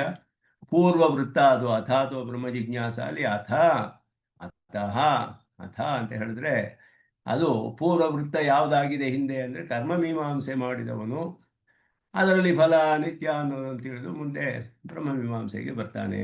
ಅದೆಲ್ಲ ಎರಡು ಪ್ರಧಾನವಾಗುತ್ತೆ. ಮೀಮಾಂಸಾ ಅಂತ ಹೇಳಿರೋದ್ರಿಂದ ಎರಡು ಸೇರ್ತಿಲ್ಲಿ. ಯಾಕೆ ಅಂದರೆ ಅಲ್ಲಿ ಸಂಶಯ ವಿಪರ್ಯಗಳೆಲ್ಲ ಇಲ್ಲದೇ ಇರೋ ಹಾಗೆ ಇವನು ಕರ್ಮದಿಂದ ಅನಿತ್ಯ ಫಲ ಅಲ್ಪ ಫಲ ಅನ್ನೋದನ್ನು ಸ್ಪಷ್ಟವಾಗಿ ಯಾವ ಸಂಶಯವೂ ಇಲ್ಲವೇ ತಿಳಿದಾಗ ಬ್ರಹ್ಮಮೀಮಾಂಸೆ ಮಾಡಬೇಕು ಅಂತ ಆಸೆ ಬರುತ್ತೆ. ಆಗ ಬ್ರಹ್ಮ ಜಿಜ್ಞಾಸೆ ಏರ್ಪಡುತ್ತೆ. ಆ ರೀತಿ ಸ್ವಾಧ್ಯಾಯ ಶಬ್ದಕ್ಕೆ ಅದುವೇ ಅರ್ಥ ಹೇಳಲ್ಪಟ್ಟಿತು. ಮೀಮಾಂಸಾ ಸಹಿತವಾದ ವೇದವಾಕ್ಯಗಳ ಅಧ್ಯಯನ, ಅದಕ್ಕೆ ಅರ್ಥ ಸಹಿತವಾಗಿ, ಮೀಮಾಂಸಾ ಸಹಿತವಾಗಿ, ವಿಚಾರ ಸಹಿತವಾಗಿ. ಸಹ ಇತ್ಯುಕ್ತ ಗುಣವಿಭೂತಿ ವಿಗ್ರಹಾದಿ ವಿಶಿಷ್ಟ ಪುರುಷೋತ್ತಮ, ಇವನು ಎಲ್ಲ ಗುಣ ವಿಗ್ರಹ ಎಲ್ಲ ವಿಶಿಷ್ಟನಾದ ಪರಮಾತ್ಮ ಪರಾಮೃಶ್ಯತೆ. ಸಹ ಪುರುಷೋತ್ತಮ ದೃಶ್ಯತೆ. ಸ್ವಾಧ್ಯಾಯ ಸಂಯಮಜನಿತಂ ಬ್ರಹ್ಮ ವಿಷಯತ್ವಾತ್ ಬ್ರಹ್ಮ ಶಬ್ದ ವಾಚ್ಯಂ, ಆದ್ದರಿಂದ ಅದಕ್ಕೆ ಬ್ರಹ್ಮ ಅಂತ ಹೇಳಲ್ಪಟ್ಟಿದೆ. ಅದುವೇ ಕಾರಣವಾಗುತ್ತೆ ಅಂತ ಹೇಳಿ. ಸಂಯಮ ಸ್ವಾಧ್ಯಾಯ ಎರಡೂ ಇರಬೇಕು ಯೋಗದೊಡನೆ. ತದೇತತ್ ಜ್ಞಾನಂ ನ ಕೇವಲಂ ದರ್ಶನ ಸಾಧನಂ ಅಪಿತು ಪ್ರಾಪ್ತಿ ಸಾಧನಂ. ಅದರಿಂದ ದರ್ಶನ, ತತ್ವಜ್ಞಾನ ಮತ್ತು ಉಪಾಸನಾತ್ಮಕವಾದ ಜ್ಞಾನ ಯೋಗದೊಡನೆ ಅದನ್ನು ಹೇಳಬೇಕು. ಆದ್ದರಿಂದಲೇ ಅದಕ್ಕೆ ಪ್ರಾಪ್ತಿ ಕಾರಣವಾದದ್ದು ಬ್ರಹ್ಮ ಅಂತ ಹೇಳಲ್ಪಟ್ಟಿದೆ. ಇಲ್ಲಿ ಟೈಪಿಂಗ್ ಮಿಸ್ಟೇಕ್ಸ್ ಇದೆ ಕೆಲವು, ಅದೆಲ್ಲ. ಅದು ಮುಂದಿನ ಶ್ಲೋಕವೇ ಸ್ವಾಧ್ಯಾಯಾದ್ ಯೋಗಮಾಸೀತ ಯೋಗ ಸ್ವಾಧ್ಯಾಯಮಾವಸೇತ್ ಆಮನೇತ್ ಆವಸೇತ್ ಅಂತ ಆಮನೇತ್ ಎರಡು ಪಾಠವಿದೆ. ಸ್ವಾಧ್ಯಾಯ ಯೋಗ ಸಂಪತ್ಯ ಪರಮಾತ್ಮ ಪ್ರಕಾಶತೆ. ಇದಕ್ಕೆ ಅವರು ಮಾಡ್ತಾರೆ ಸಮೀಮಾಂಸಾತ್ ಸ್ವಾಧ್ಯಾಯಾತ್ ಅರ್ಥಂ ಪರಿಚಿದ್ಯ ಯೋಗಮಾಸೀತ. ಮೊದಲು ಅರ್ಥಗಳನ್ನೆಲ್ಲ ಸರಿಯಾಗಿ ಬೇರೆ ಬೇರೆಯಾಗಿ ಮಾಡಿಕೊಂಡು, ಇದು ಪರಮಾತ್ಮ ಸ್ವರೂಪ, ಇದು ಜೀವಾತ್ಮ ಸ್ವರೂಪ, ಇದು ಉಪಾಯ ಸ್ವರೂಪ, ಇದು ಈ ತತ್ವಗಳೆಲ್ಲ ಹೀಗಿದೆ, ತತ್ವ ಸ್ವರೂಪ ಹೀಗಿದೆ, ಸ್ವಭಾವ ಹೀಗಿದೆ, ಹಿತವು ಇದು, ಉಪಾಸನೆ ಫಲವು ಇದು, ತತ್ವ ಹಿತ ಪುರುಷಾರ್ಥದೆಲ್ಲ ಸ್ವರೂಪವನ್ನೆಲ್ಲ ಸ್ಪಷ್ಟವಾಗಿ ಪರಿಚ್ಛಿದ್ಯ ಅಂದರೆ ಬೇರೆ ಬೇರೆಯಾಗಿ ಸಪರೇಟ್ ಮಾಡಿ ಸ್ಪಷ್ಟವಾಗಿ ಒಂದೊಂದನ್ನು ಚೆನ್ನಾಗಿ ತಿಳಿದು ಆಮೇಲೆ ಅದರ ವಿಷಯದಲ್ಲಿ ಯೋಗವನ್ನು ಮಾಡಬೇಕು. ಆಗ ಗುಣತ್ರಯ ಮಯತ್ವೇನ, ಇದೆಲ್ಲ ಸ್ವಲ್ಪ ಟೈಪಿಂಗ್ ಮಿಸ್ಟೇಕ್ಸ್ ಇದೆ. ಮನಸಃ ಪ್ರಮಾದ ಸಂಭವಾತೆ, ಮನಸ್ಸು ಗುಣತ್ರಯ ತ್ರಿಗುಣಾತ್ಮಕವಾದದ್ದು, ಪ್ರಾಕೃತವಾದ ಪದಾರ್ಥ ಮನಸ್ಸು. ಅನ್ಯಥಾ ಉಪಾಸನ ಪರಿಹಾರಾಯ, ಬೇರೆ ರೀತಿಯಲ್ಲಿ ಉಪಾಸನೆ ಮಾಡೋದು ಪರಿಹಾರ ಮಾಡೋಕ್ಕೆ ಯೋಗಾತ್ ಸ್ವಾಧ್ಯಾಯಮಾವಸೇತ್, ಯೋಗಾತ್ ಸ್ವಾಧ್ಯಾಯಂ ಆಮನೇತ್ ಇತ್ಯ ಪಾಠ. ಮತ್ತೆ ಸ್ವಾಧ್ಯಾಯಕ್ಕೆ ಬರಬೇಕು. ಯೋಗ ಮಾಡೋಕ್ಕೆ ಆರಂಭಿಸಿದ ಮೇಲೆ ಮತ್ತೆ ಅವನಿಗೆ ಅದರಲ್ಲಿ ಸಂಶಯಗಳು ಇದೆಲ್ಲ ಬರ್ಬೋದು. ಯಾಕೆಂದರೆ ಮನಸ್ಸು ತ್ರಿಗುಣಾತ್ಮಕವಾದ್ದು, ಅಲ್ಲಿ ಸತ್ವ ರಜಸ್ಸು ತಮಸ್ಸು ಎಲ್ಲ ಮಧ್ಯ ಪ್ರಭಾವವನ್ನು ಮಾಡಿ ಇವನಿಗೆ ಮತ್ತೆ ಜ್ಞಾನವು ಸ್ವಲ್ಪ ಹೆಚ್ಚು ಕಡಿಮೆ ಆಗೋ ಹಾಗೆ ಮಾಡ್ಬೋದು. ಇವನ ವಿವೇಕ ಮತ್ತೆ ಸ್ವಾಧ್ಯಾಯ ಮತ್ತು ಯೋಗ, ಸ್ವಾಧ್ಯಾಯ ಯೋಗ ಹೀಗೆ ಮಾಡಬೇಕು ಅಂತ ಹೇಳಲ್ಪಟ್ಟಿದೆ. ಅದಕ್ಕೆ ಹೆಂಗಳಾಳ್ವ ಉದಾಹರಣೆ ಕೊಡ್ತಾರೆ. ಯಥಾ ಬಾಲಃ ಮಾತೃಕಾ ಪತ್ರಿಕಾಂ ವೀಕ್ಷ್ಯ ಲಿಪಿ ವಿನ್ಯಾಸಂ ಅಭ್ಯಸ್ಯತಿ ತದ್ವತೆ. ಮೊದಲು ಪುಸ್ತಕದಲ್ಲಿ ಓದ್ತಾನೆ, ಮಾತೃಕಾ ಪತ್ರಿಕಾ ಅಂದರೆ ಪುಸ್ತಕದಲ್ಲಿ ಅಕ್ಷರಗಳೆಲ್ಲ ಬರೆದಿರೋದು ನೋಡ್ತಾನೆ. ಮತ್ತೆ ಅದನ್ನು ಇನ್ನೊಂದು ಪುಸ್ತಕದಲ್ಲಿ ತಾನೇ ಬರೆದು ಅಭ್ಯಾಸ ಮಾಡ್ತಾನೆ. ಮತ್ತೆ ಪುಸ್ತಕವನ್ನು ರೆಫರ್ ಮಾಡ್ತಾನೆ, ಮತ್ತೆ ಬರಿತಾನೆ, ಮತ್ತೆ ರೆಫರ್ ಮಾಡ್ತಾನೆ. ಈ ರೀತಿ ಮಾಡಬೇಕು ಯೋಗವನ್ನು, ಸ್ವಾಧ್ಯಾಯವನ್ನು ಅಂತ ಹೇಳಿರೋ ಶ್ಲೋಕ ಇದೆ. ಬೇರೆ ದರ್ಶನ ಸಾಂಖ್ಯರು ಏನು ಹೇಳ್ತಾರೆ, ಕಪಿಲಾನುಸಾರಿಭಿ ಕೇವಲ ಯೋಗಾವಲಂಬನಂ ಜಗತಃ ಪ್ರಧಾನ ಪರಮಾಣು ಆದಿಕಾರಣತ್ವ ನಿರೀಶ್ವರತ್ವಾದಿಕಂ ದೃಷ್ಟಂ. ಯೋಗವೇ ಅವರಿಗೆ ಪ್ರಧಾನವೇ ಹೊರತು ಪರಮಾತ್ಮ ಅಲ್ಲ, ಧ್ಯೇಯವಾದ ಪದಾರ್ಥ ಇಲ್ಲ ಅವರಿಗೆ. ಯಾಕೆ ಅಂದರೆ ಪರಮಾತ್ಮನನ್ನು ಒಪ್ಕೊಳ್ಳಿಲ್ಲ. ಪುರುಷನಿಗೆ ಧ್ಯೇಯತ್ವ ಇಲ್ಲ, ಅವನಿಗೆ ಅವಾಚ್ಯತ್ವ ಎಲ್ಲ ಹೇಳ್ತಾರೆ. ಅವನು ಕೂಡ ಯಾವ ನಿರ್ವಿಶೇಷ ವಸ್ತುವೇ ಅವನು ಸಾಂಖ್ಯರಿಗೂ. ಆದ್ದರಿಂದ ಅವರಿಗೆ ಇದೆಲ್ಲ ವ್ಯತ್ಯಾಸವಾಗುತ್ತೆ. ವೇದಾನುಸಾರಿ ಬಿಸ್ತು ನಮಗಾದರೂ ಬ್ರಹ್ಮಕಾರಣತ್ವ ಬ್ರಹ್ಮಾತ್ಮಕತ್ವಾದಿ ಯೋಗೋ ದೃಷ್ಟ ಸಂಪತ್ತಿ ಪೌಷ್ಕಲ್ಯಂ. ಆದ್ದರಿಂದ ಅಲ್ಲಿ ಪುಷ್ಕಲವಾದ ಸಂಪತ್ತಿ ಸ್ವಾಧ್ಯಾಯ ಯೋಗ ಸಂಪತ್ತ್ಯ ಪರಮಾತ್ಮ ಪ್ರಕಾಶತೆ. ಎಲ್ಲವೂ ಬ್ರಹ್ಮಾತ್ಮಕವೇ, ಎಲ್ಲಕ್ಕೂ ಜಗತ್ತಿಗೆ ಬ್ರಹ್ಮವೇ ಕಾರಣ. ಇದನ್ನೆಲ್ಲ ಒಪ್ಪಿಕೊಂಡಿರುವಂತಹ ನಮ್ಮ ಸಿದ್ಧಾಂತದಲ್ಲಿ ಪುಷ್ಕಲವಾದ ಯೋಗ, ಪುಷ್ಕಲವಾಗಿ ಪರಮಾತ್ಮ ಪ್ರಕಾಶಿಸ್ತಾನೆ. ಅವನಿಗೆ ಸಂಪತ್ತಿ ಅಂತ ಹೇಳಿದ್ರೆ ಪೌಷ್ಕಲ್ಯ. ಪುಷ್ಕಲವಾಗಿ ಸ್ವಾಧ್ಯಾಯ ಯೋಗಗಳಿಂದ ಪರಮಾತ್ಮನು ಸಾಕ್ಷಾತ್ಕಾರ ಮಾಡಿಕೊಳ್ಬಹುದು ಅಂತ ಹೇಳುವಂತಹ ಶ್ಲೋಕ ಇದು. ಇದು ನಮ್ಮ ಸಿದ್ಧಾಂತದಲ್ಲಿ ವಿಶೇಷವಾದ ಅರ್ಥ. ಇದು ಎಂಗಳಾಳ್ವಾನ್ ಸಾಕ್ಷಾತ್ತಾಗಿ ಬರೆದಿರುವ ವ್ಯಾಖ್ಯಾನ. ಇದು ನಮಗೆ ಪ್ರಮಾಣಪೂರ್ವಕವಾದದ್ದು. ಇದನ್ನು ಸ್ವಾಮಿ ದೇಶಿಕನ್ ಇಲ್ಲಿ ಹೇಳ್ತಾ ಇದ್ದಾರೆ. ಎಂಗಳಾಳ್ವಾನ್ ಕಾಲ ಆದಮೇಲೆ ನಡಾದೂರ ಅಮ್ಮಲಾದಮೇಲೆ ಆಮೇಲೆ ದೇಶಿಕರ ಕಾಲ. ಆದ್ದರಿಂದ ಸುದರ್ಶನ ಸೂರ್ಯಗಳ ಕಾಲ ಆದಮೇಲೆ ಅವರಿಗೆ ಸಮಾನ ಕಾಲ ದೇಶಿಕರು ಇದ್ದಿದ್ದು. ಆದ್ದರಿಂದ ಅವರು ಇದನ್ನು ಉಪಯೋಗಿಸ್ತಾ ಇರುವಂಥದ್ದು ಈ ವ್ಯಾಖ್ಯಾನಗಳಿಗೆ ಅನುಗುಣವಾಗಿ ನಾವು ಅರ್ಥ ಮಾಡಿಕೊಳ್ಬೇಕು. ಆದ್ದರಿಂದ ಅದನ್ನು ಸ್ವಲ್ಪ ತೋರಿಸ್ದೆ ಇಲ್ಲಿ ಹೇಗೆ ಅಂತ ಹೇಳಿ. ಇದನ್ನು ಸ್ವಾಮಿ ದೇಶಿಕನ್ ತೆಗೆದಿರೋದು ಶಬ್ದ ಬ್ರಹ್ಮ ಅತಿವರ್ತತೆ ಅಂದರೆ ಅತಿವರ್ತನ ಸಾಧ್ಯವಿಲ್ಲ. ವೇದದಲ್ಲಿಯೂ ಅಷ್ಟೇ, ವೇದದ ವಿಷಯದಲ್ಲಿಯೂ ಅಷ್ಟೇ ಸ್ವಾಧ್ಯಾಯ ಮೀಮಾಂಸಾ ಎಲ್ಲ ಪ್ಯಾರಲಲ್ ಆಗಿ ಮಾಡ್ತಾ ಇರಬೇಕು, ಜೊತೆಗೆ ಹೋಗಬೇಕು ಎರಡೂ ಅನ್ನೋದು ಸ್ಪಷ್ಟವಾಗಿ ಹೇಳಲ್ಪಟ್ಟಿದೆ ವಿಷ್ಣು ಪುರಾಣದಲ್ಲಿ. ಯೋಗಂ ಆರುರುಕ್ಷು ಪುರುಷ ಶಬ್ದಶ್ರವಣಜನಿತ ಜ್ಞಾನಮಾತ್ರವತಃ ಪುರುಷಾತ್ ಅಧಿಕ. ಅಷ್ಟೇ ಅಲ್ಲ, ಇನ್ನೊಂದು ಹೇಳ್ತಾರೆ, ಯೋಗ ಸಿದ್ಧಿಯನ್ನು ಪಡೆದುಕೊಳ್ಬೇಕು, ಯೋಗಾರೂಢನಾಗಬೇಕು ಅಂತ ಒಬ್ಬ ಪ್ರಯತ್ನ ಪಡ್ತಿದ್ದಾನಲ್ಲ ಒಬ್ಬ ಪುರುಷ, ಅವನಿಗೆ ಕೇವಲ ಶ್ರವಣಜನಿತ ಜ್ಞಾನವಷ್ಟೇ ಅಲ್ಲ, ಅದಕ್ಕಿಂತ ಅಧಿಕವಾಗಿದೆ. ಅವನು ಹೆಚ್ಚಾದ ಸ್ಥಿತಿಯಲ್ಲಿದ್ದಾನು, ಅಧಿಕವಾದ ದಶೆಯಲ್ಲಿದ್ದಾನೆ. ಈ ಜ್ಞಾನವನ್ನು ಆಗಲೇ ಅವನು ಪುಟ್ಟಿಂಗ್ ಇಟ್ಟು ಪ್ರಾಕ್ಟೀಸ್, ಅನುಷ್ಠಾನಕ್ಕೆ ತರ್ತಾ ಇದ್ದಾನೆ. ಆದ್ದರಿಂದ ಬರೀ ನಾಲೆಡ್ಜ್ ಅಲ್ಲ, ಅದು ಪ್ರಾಕ್ಟೀಸು. ಆದ್ದರಿಂದ ಅವನು ಅನುಷ್ಠಾನದಲ್ಲಿ ತರ್ತಾ ಇರೋದ್ರಿಂದ ಕೇವಲ ಜ್ಞಾನ ಇರುವಂತಹ ಅವನಿಗಿಂತ ಅಧಿಕನಾದ ಅವನು.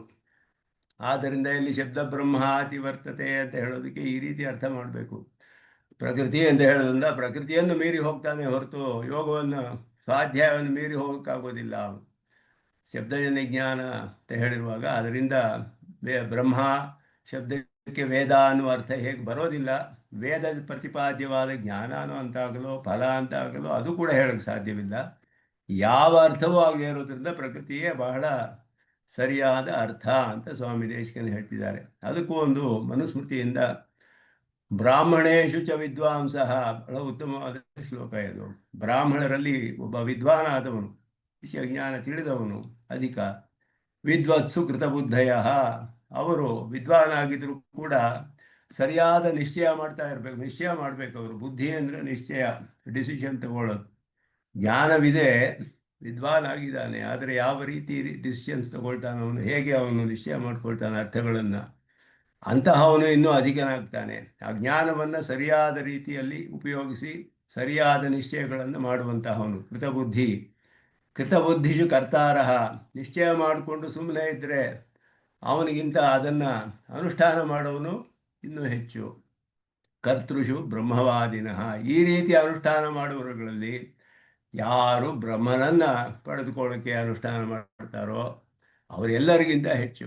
ಅನುಷ್ಠಾನ ಮಾಡುವವರಲ್ಲೂ ಎಷ್ಟು ಬೇಕಾದರೂ ಮಾಡಬಹುದು, ಸ್ವರ್ಗಾದಿ ಫಲಗಳಿಗೆ ಪ್ರಯತ್ನ ಪಡಬಹುದು. ಆದರೆ ಅಂತಹ ಅಧಿಕಾರಿಗಳಲ್ಲಿ ಬ್ರಹ್ಮನನ್ನು ಯಾರು ಪಡೆದುಕೊಳ್ಳೋಕೆ ನೋಡ್ತಾನೋ ಅವರೆಲ್ಲರಿಗಿಂತ ಹೆಚ್ಚು.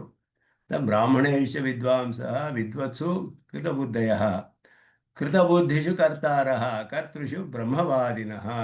ಬಹಳ ಸೊಗಸಾದ ಶ್ಲೋಕ ಇದು. ಇತಿವದಿತಿ ಚೇತ್, ಹಂಗೆ ಹೇಳಿ ಯಾಕೆ ಅರ್ಥ ಮಾಡಬಾರ್ದು ಅಂತ ಇದು ಪೂರ್ವಪಕ್ಷ ಹೇಳ್ತಾರೆ ಸ್ವಾಮಿ ದೇಶಿಕನ್ನು.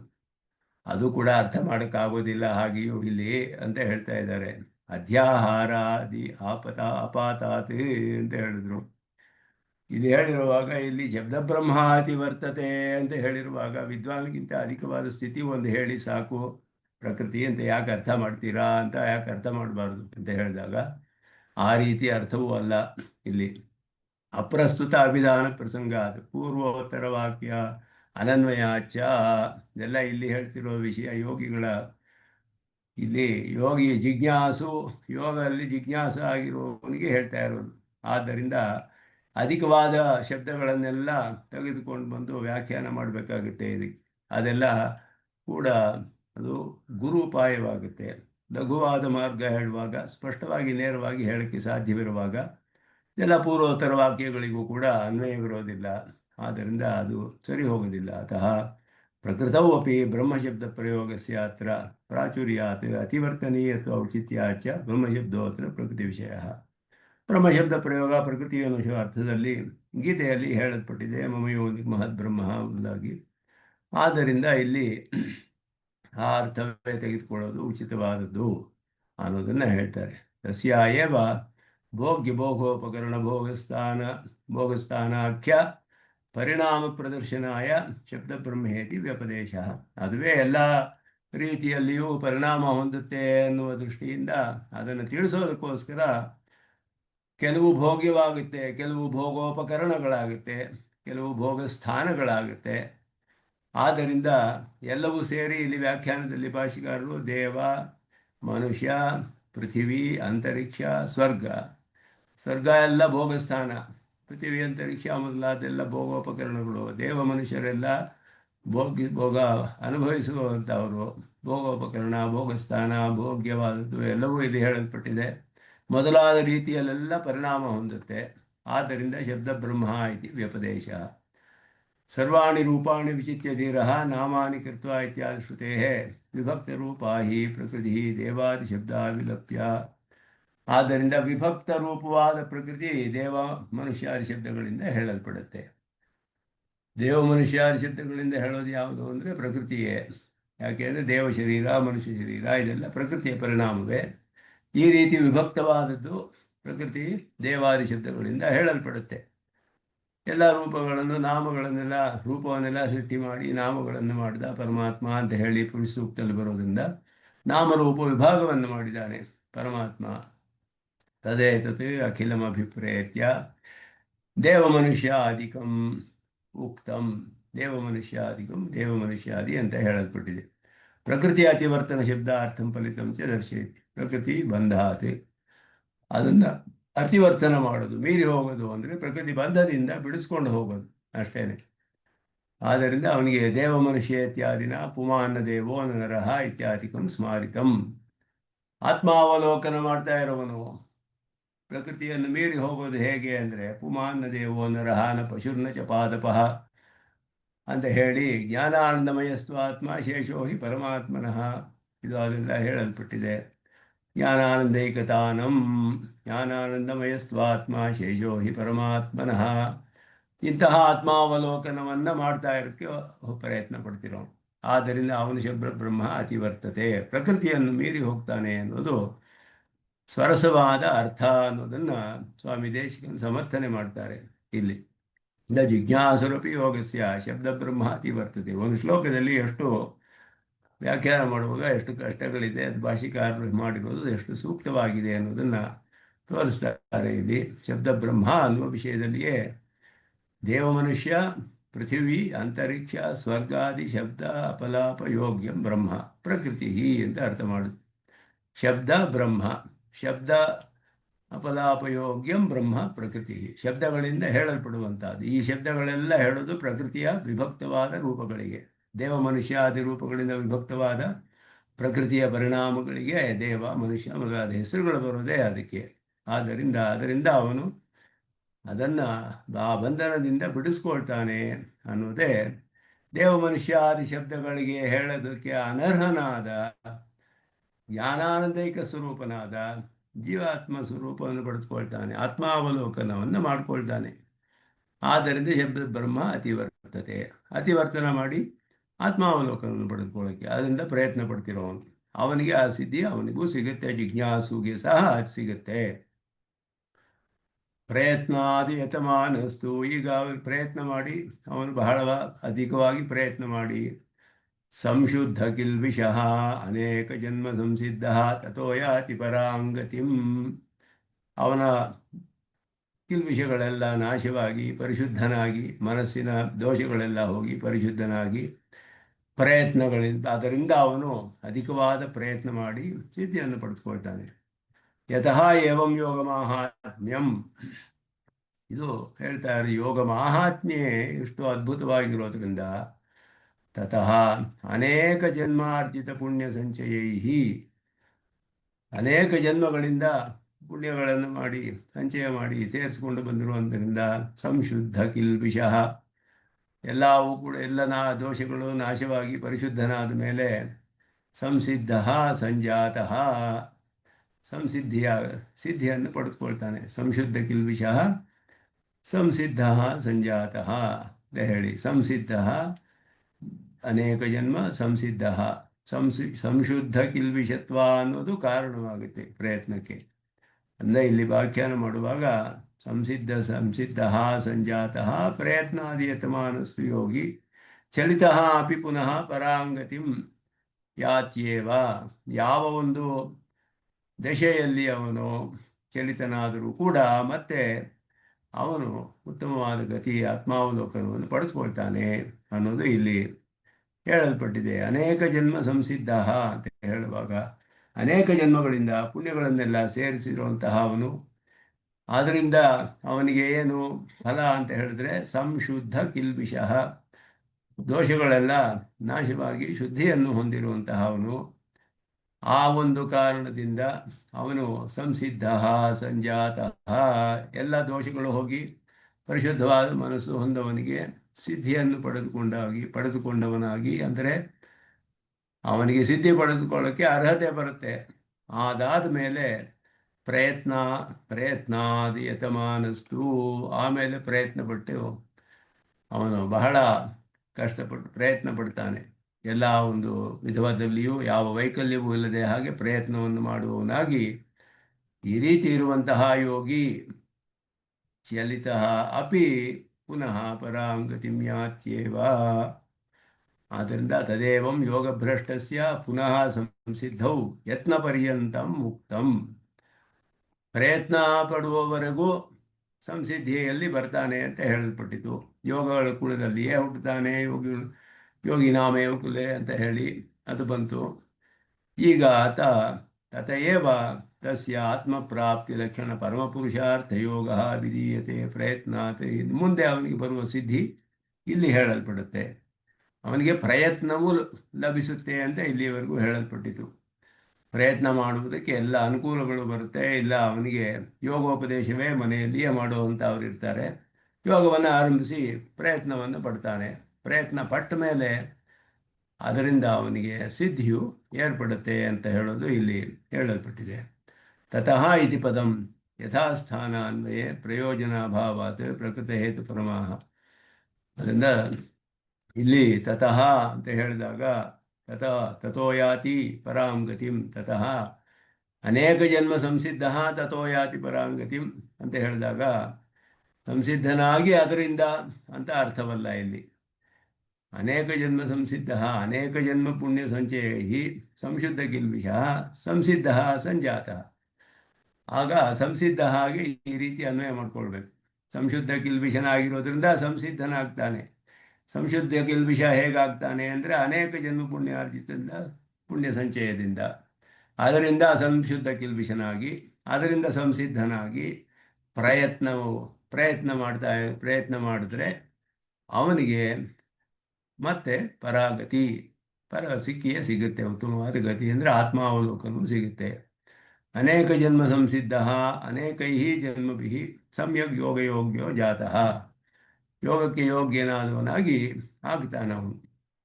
ಅಲ್ಲಿ ಏನು ಬೇಕಾದರೂ ಮಾಡ್ತಾ ಇರ್ಬೋದು. ಮಧ್ಯದಲ್ಲಿ ವಿಚಲಿತನಾದವನು ಬೇರೆ ಜನ್ಮಗಳನ್ನು ತೆಗೆದುಕೊಂಡು ಬೇರೆ ಅನುಭವಗಳನ್ನೆಲ್ಲ ಮಾಡಿ ಅದಾದ ಮೇಲೆ ಅವನಿಗೆ ವಿತೃಷ್ಣ ಅನ್ನೋದು ಬರುತ್ತೆ ಪೂರ್ಣವಾಗಿ. ಆಗ ಯೋಗ್ಯತೆ ಬರುತ್ತೆ ಮತ್ತೆ ಅವನಿಗೆ.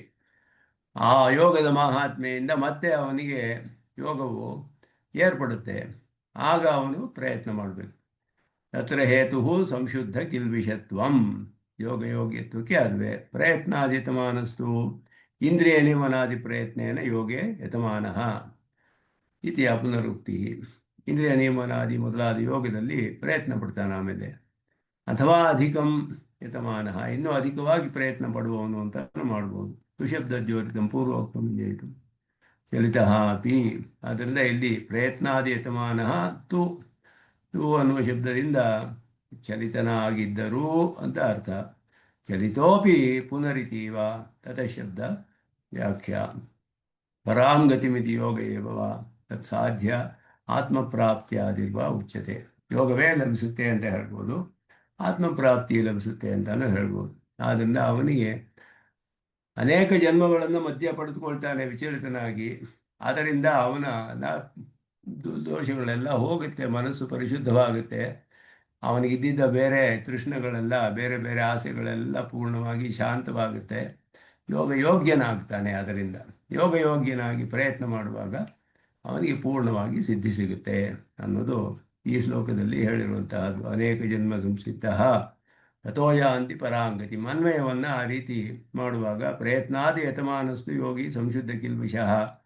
ಪ್ರಯತ್ನಾದಿ ಯತಮಾನಸ್ತು ಅನ್ನೋದು ಕಡೆಯಲ್ಲಿ ಏರ್ಪಡುತ್ತೆ. ಮೊದಲು ಸಂಶುದ್ಧ ಕಿಲ್ಬಿಷಃ ಆಗಬೇಕು ಅವನು. ಅದು ಅನೇಕ ಜನ್ಮಗಳಿಂದ ಉಂಟಾದ ಪುಣ್ಯ ಸಂಶಯದಿಂದ ಸಂಶುದ್ಧ ಕಿಲ್ಬಿಷನಾಗಿ ಸಂಸಿದ್ಧನಾಗ್ತಾನೆ. ಈ ರೀತಿ ಅನ್ವಯ ಮಾಡಬೇಕು. ಅನೇಕ ಜನ್ಮ ಸಂಸಿದ್ಧ, ಅದು ಶಬ್ದಗಳು ಬೇರೆ ಬೇರೆ ಕಡೆ ಇದೆ ಶ್ಲೋಕದಲ್ಲಿ. ಅನ್ವಯ ಮಾಡುವಾಗ ಅನೇಕ ಜನ್ಮಾರ್ಜಿತ ಪುಣ್ಯ ಸಂಶಯೈ ಸಂಶುದ್ಧ ಕಿಲ್ಬಿಷಃ ಸಂಸಿದ್ಧ ಸಂಜಾತಃ ಪ್ರಯತ್ನಾದಿಯತಮಾನಸ್ತು ಪರಾಂಗತಿಂ ಯಾತಿ. ಈ ರೀತಿ ಅನ್ವಯವನ್ನು ಭಾಷಿಕಾರರು ಮಾಡ್ತಾರೆ. ಒಂದಕ್ಕೊಂದಕ್ಕೆ ಕಾರಣವಾಗುತ್ತೆ.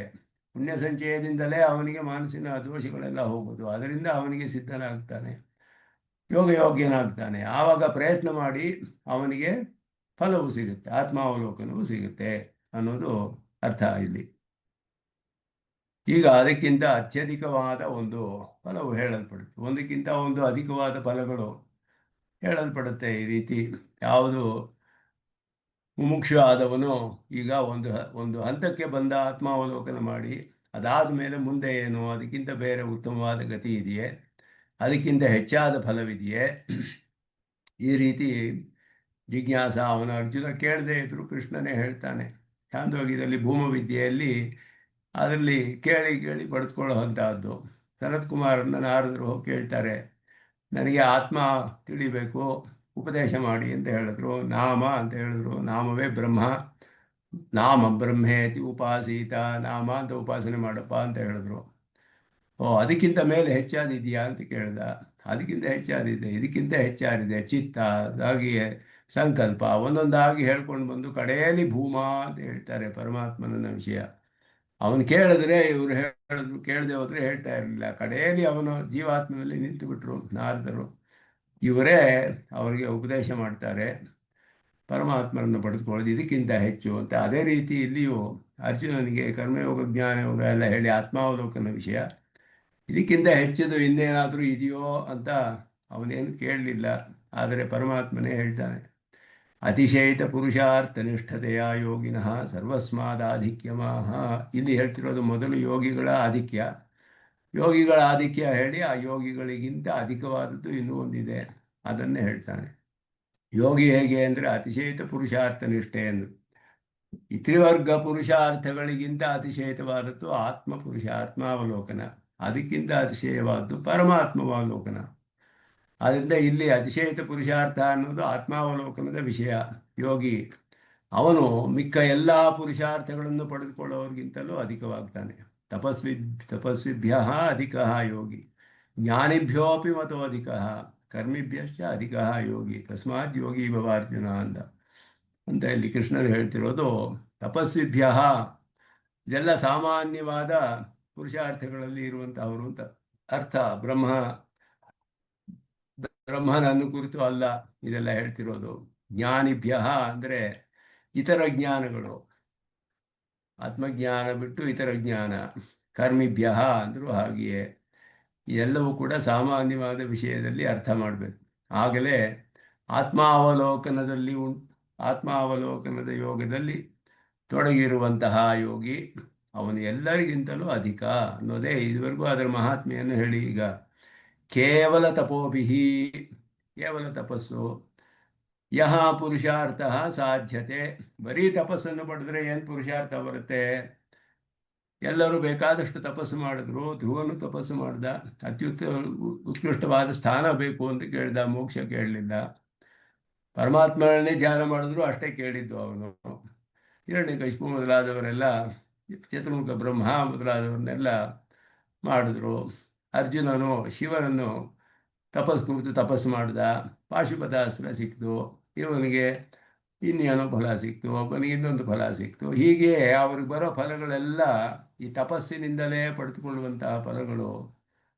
ಕೇವಲ ತಪಸ್ಸು ಅಂತ ಹೇಳಿದ್ರೆ ಬ್ರಹ್ಮನನ್ನು ಬಿಟ್ಟು, ಬ್ರಹ್ಮಪ್ರಾಪ್ತಿ ಬಿಟ್ಟು ಮಿಕ್ಕ ತಪಸ್ಸುಗಳು, ಆ ತಪಸ್ಸುಗಳಿಂದ ಬರುವಂತಹ ಪುರುಷಾರ್ಥ ಯಾವುದಿದೆಯೋ, ಆತ್ಮಜ್ಞಾನ ವ್ಯತಿರಿಕ್ತೈ ಜ್ಞಾನೈಶ್ಚಯ ಜ್ಞಾನಿಭ್ಯ ಅಂತ ಹೇಳಿದ್ರೆ, ಆತ್ಮಜ್ಞಾನವನ್ನು ಬಿಟ್ಟ ಮಿಕ್ಕಿದ ಜ್ಞಾನಗಳಿಂದ ಬರುವ ಪುರುಷಾರ್ಥ ಯಾವುದಿದೆಯೋ ಅದು. ಯಶ್ಚ ಕೇವಲೈ ಅಶ್ವಮೇಧಾದಿಭಿ ಕರ್ಮಭಿ. ಕೇವಲ ಅಶ್ವಮೇಧಾದಿ ಕರ್ಮ ಅಂತ ಹೇಳಿದ್ರೆ ಆಯಾ ದೇವತೆ ಯಾರು ಹೇಳಿದೆಯೋ ಆ ದೇವತೆಯೇ ಫಲ ಕೊಡ್ತಾನೆ ಅನ್ನುವ ಉದ್ದೇಶದಿಂದ ಆಯಾ ಸ್ವರ್ಗಾದಿ ಫಲಗಳಿಗೋಸ್ಕರವೇ ಮಾಡುವ ಕರ್ಮ ಕೇವಲ ಕರ್ಮ ಅಂತ ಹೇಳಲ್ಪಡುತ್ತೆ. ಬ್ರಹ್ಮಜ್ಞಾನವಿಲ್ಲದೆ ಮಾಡುವಂತಹ ಕೇವಲ ಕರ್ಮ, ಅದುವೇ ಇಲ್ಲಿ ಹೇಳಿರುವಂತಹದ್ದು.